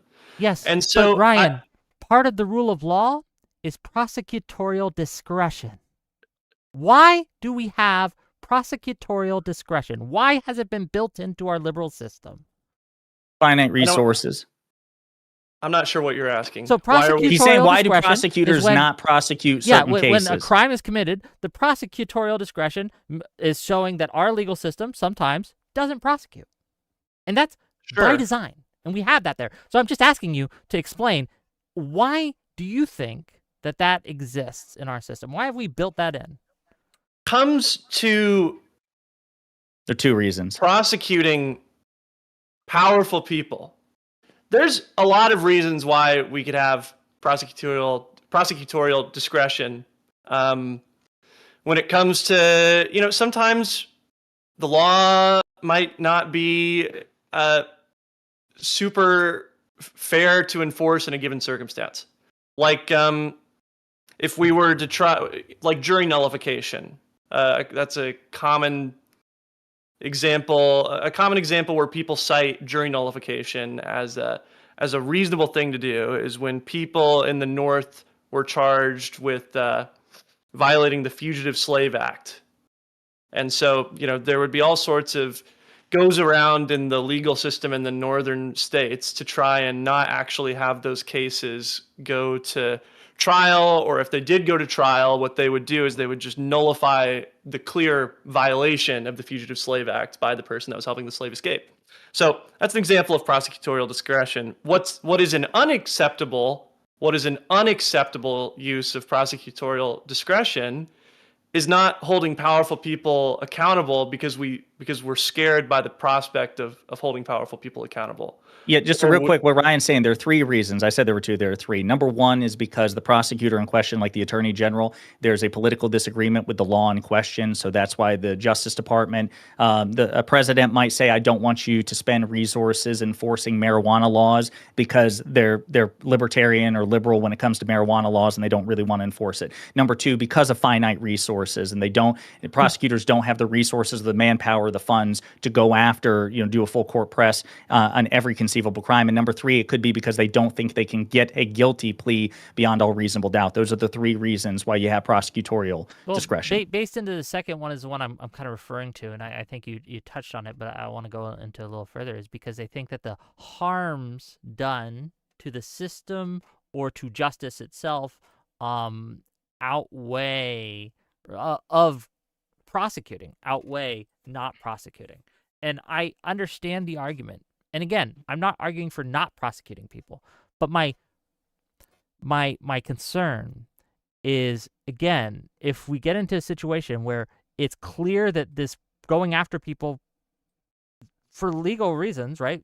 It's perfectly okay to go after. If it's clear that it's hurting us politically and we are going to lose elections because of it, do you stop? Isn't that corrupt? Is it corrupt? I'm asking you, isn't it corrupt? I don't know if I agree with it because you will lose. Like, if I will not lose the prosecution, right, but lose politically. No, I mean politically. I see like a situation where it's 2028, the House is coming up, the Senate's coming up again, and it's clear the public does not like it when we've threatened to go after Trump or threatened to go after Pam Bondi and these things, and they, even though it would be just to do so, it's like, hey, we might lose the Senate if we do this. So Hutch, my question is, do you do it anyway? Hutch, well, I think it's a good question for Hutch because you two have like mind on that. I would almost say Hutch would be obligated to say that is corrupt. But why do you do this, bro? We're pals. We are pals. We are pals. Whoa. No. Strawmanning me. No, I've never said take it easy on Republicans. I've never said this. You didn't let me. No. You didn't let me finish. No. What I'm saying is you and Wick are of like mind that you think it would be corrupt to target people for, you say, political reasons. My question was to Wick, is not prosecuting a valid crime because of the political consequences corrupt? You got to chill, Hutch. That's what I was teeing you up to answer. Is it corrupt for someone to not pursue a prosecution because you're afraid it will cost you an election? I think it is, yeah.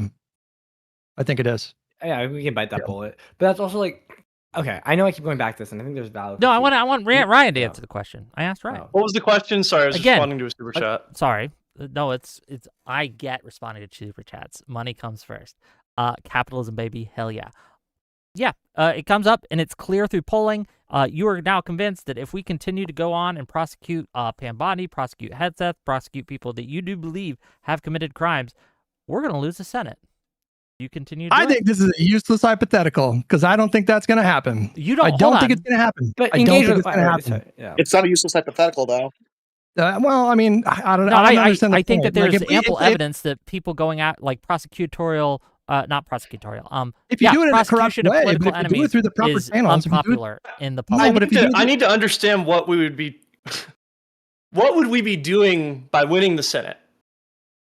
What would we be doing by winning the Senate? We'd be able to pass health care. We'd be able to pass all sorts of bills that would help people's families. We would be able to immigration reform. Winning the Senate needs to come with reforms. It needs to come with institutional reforms. Yeah. Unless the point that I'm trying to make is that unless we're actually willing to do something with the control that we're going to have of Congress, then I don't care. I mean, prosecute these people, don't prosecute these people.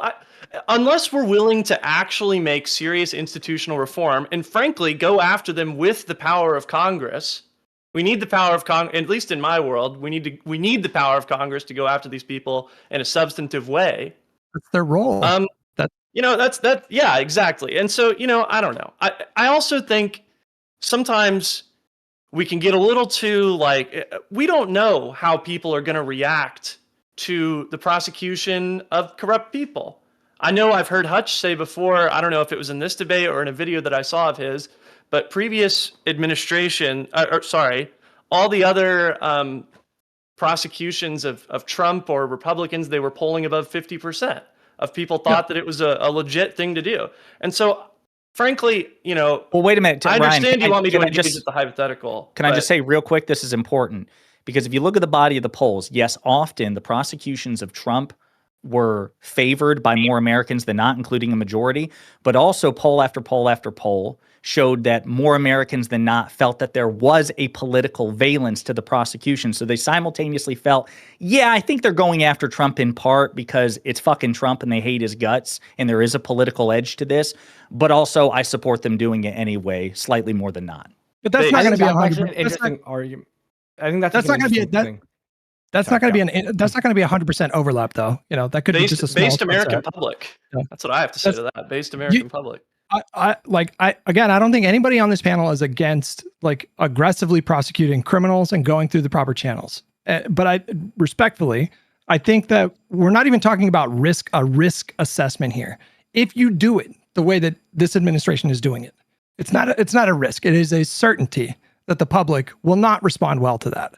And, what do you do if 3 months into Newsom's presidency or 6 months and, after the IRS has audited Sean Hannity and the FCC is threatening Fox News and whatever, what happens if there's a recession? You know what I mean? And the Republicans know for sure that they're probably going to coast to those midterms.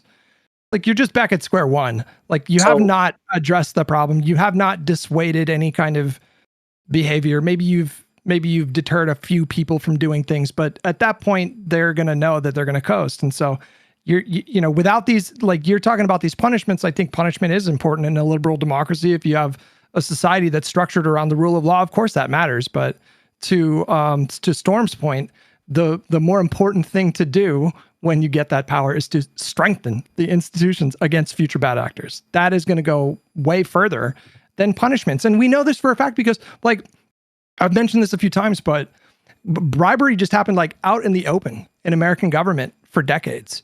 And then they passed a slew of reforms over the course of decades, starting in like 1870. They didn't necessarily, they didn't necessarily go back and arrest people who took bribes, but they still did the reforms and the system got better. It got stronger. And so, yeah. Well, Hutch, here, let me ask you this, Hutch. Here, I'm going to ask you this, Hutch. Let's say hypothetically just over the course of the... I'll let you ask, but we are running soon. I was going to say, you got to cycle through. Yeah, sure. Just real quick, Hutch. Let's say over the course of a hypothetical 4-year Gavin Newsom presidency, you get all the reforms that you want to the institutions, and you get no punishments whatsoever. Everyone who I'll take the reforms. I would actually call that, I think, a failure. I think you also need the punishments along with the reforms. You can't. No. I thought you were asking me. Yeah. I thought you were asking me if I have to pick one. If I have to pick one, I'm going to pick the reforms. 100%. Okay. Yeah. Okay. Everyone else. Well, I think the problem is anyway. I do want to respect everyone's time. I know we've had a lot going on, and I appreciate you all for coming in and. Again, being flexible with the lineup. We've had some last minute changes, I know. But I want to give the people who I have invited on a chance to have last words, tell people where they can find you, all that. And I've enjoyed the discussion. It's got a little heated now and then, right? But I think it's healthy to have these disagreements. And I think it's healthy to have these talks. And if you, dear viewer, liked the discussion, hit that like button, hit that subscribe button, and we have these kind of talks all the time. And we're going to set up one with Josiah and Destiny versus if we can, Hutch and IRI, but whoever we can find, right? And we'll get that going. But I want to give the mic first to Dev, and then just kind of go around and let Stormwolf have the last word. Dev, go ahead. I don't really have much of a closing. I think we kind of covered everything in the actual conversation. If you guys like lib video essays, please consider going over to my channel and watching them. It would be quite nice if you did. I think my most recent long-form video was a 2-hour video called "Was Obama Actually the Most Divisive President in History?"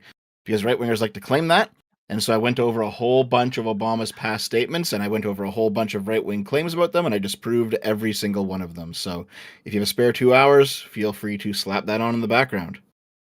I saw the video. I can personally vouch for it. It was really good. You should go watch He has it. the definitive J6 video too. Like it's the GOAT. Yeah. I did a 4-hour J6 video as well. Yeah. So thank you for Thank being you. here, Dev. Video. I do Your really last appreciate list. you, and you should all go give him a follow. Hutch, please. Thank you. I think that when we give Democrats power in November, hopefully we take both chambers, but we're almost virtually guaranteed to get the House. I think you are going to see aggressive action. I think they are going to haul members of the cabinet up in front of subcommittee hearings every fucking day like they did the last time. I think they will impeach cabinet members. I think they will impeach Donald Trump. And I do think that state level prosecutors, and to the extent that the DOJ can prosecute people, I think they'll do that in the next term. Nobody is arguing against that. But I do want to stress, if we emulate Trump's corruption, specifically his corruption, if we wield these agencies like an instrument that we use against our enemies, that will blow up in our face. It is currently making the Republican Party weaker, not stronger. We should not emulate that. Based and true. Thanks for being here, Hutch. Really appreciate it, man. Go check him out. Let's give it to Ryan. First time. Hopefully it wasn't that bad, right? But go ahead, Ryan. Give us your thoughts. Thank you so much for having me. I really appreciate it. I'm Ryan Geddie, RyanGeddie. I'm on YouTube. I make video essays. Yeah, that's what I do. Go check me out. I'm almost to 34,000 subscribers, so you could help me push. You could help me push to that milestone. That's awesome.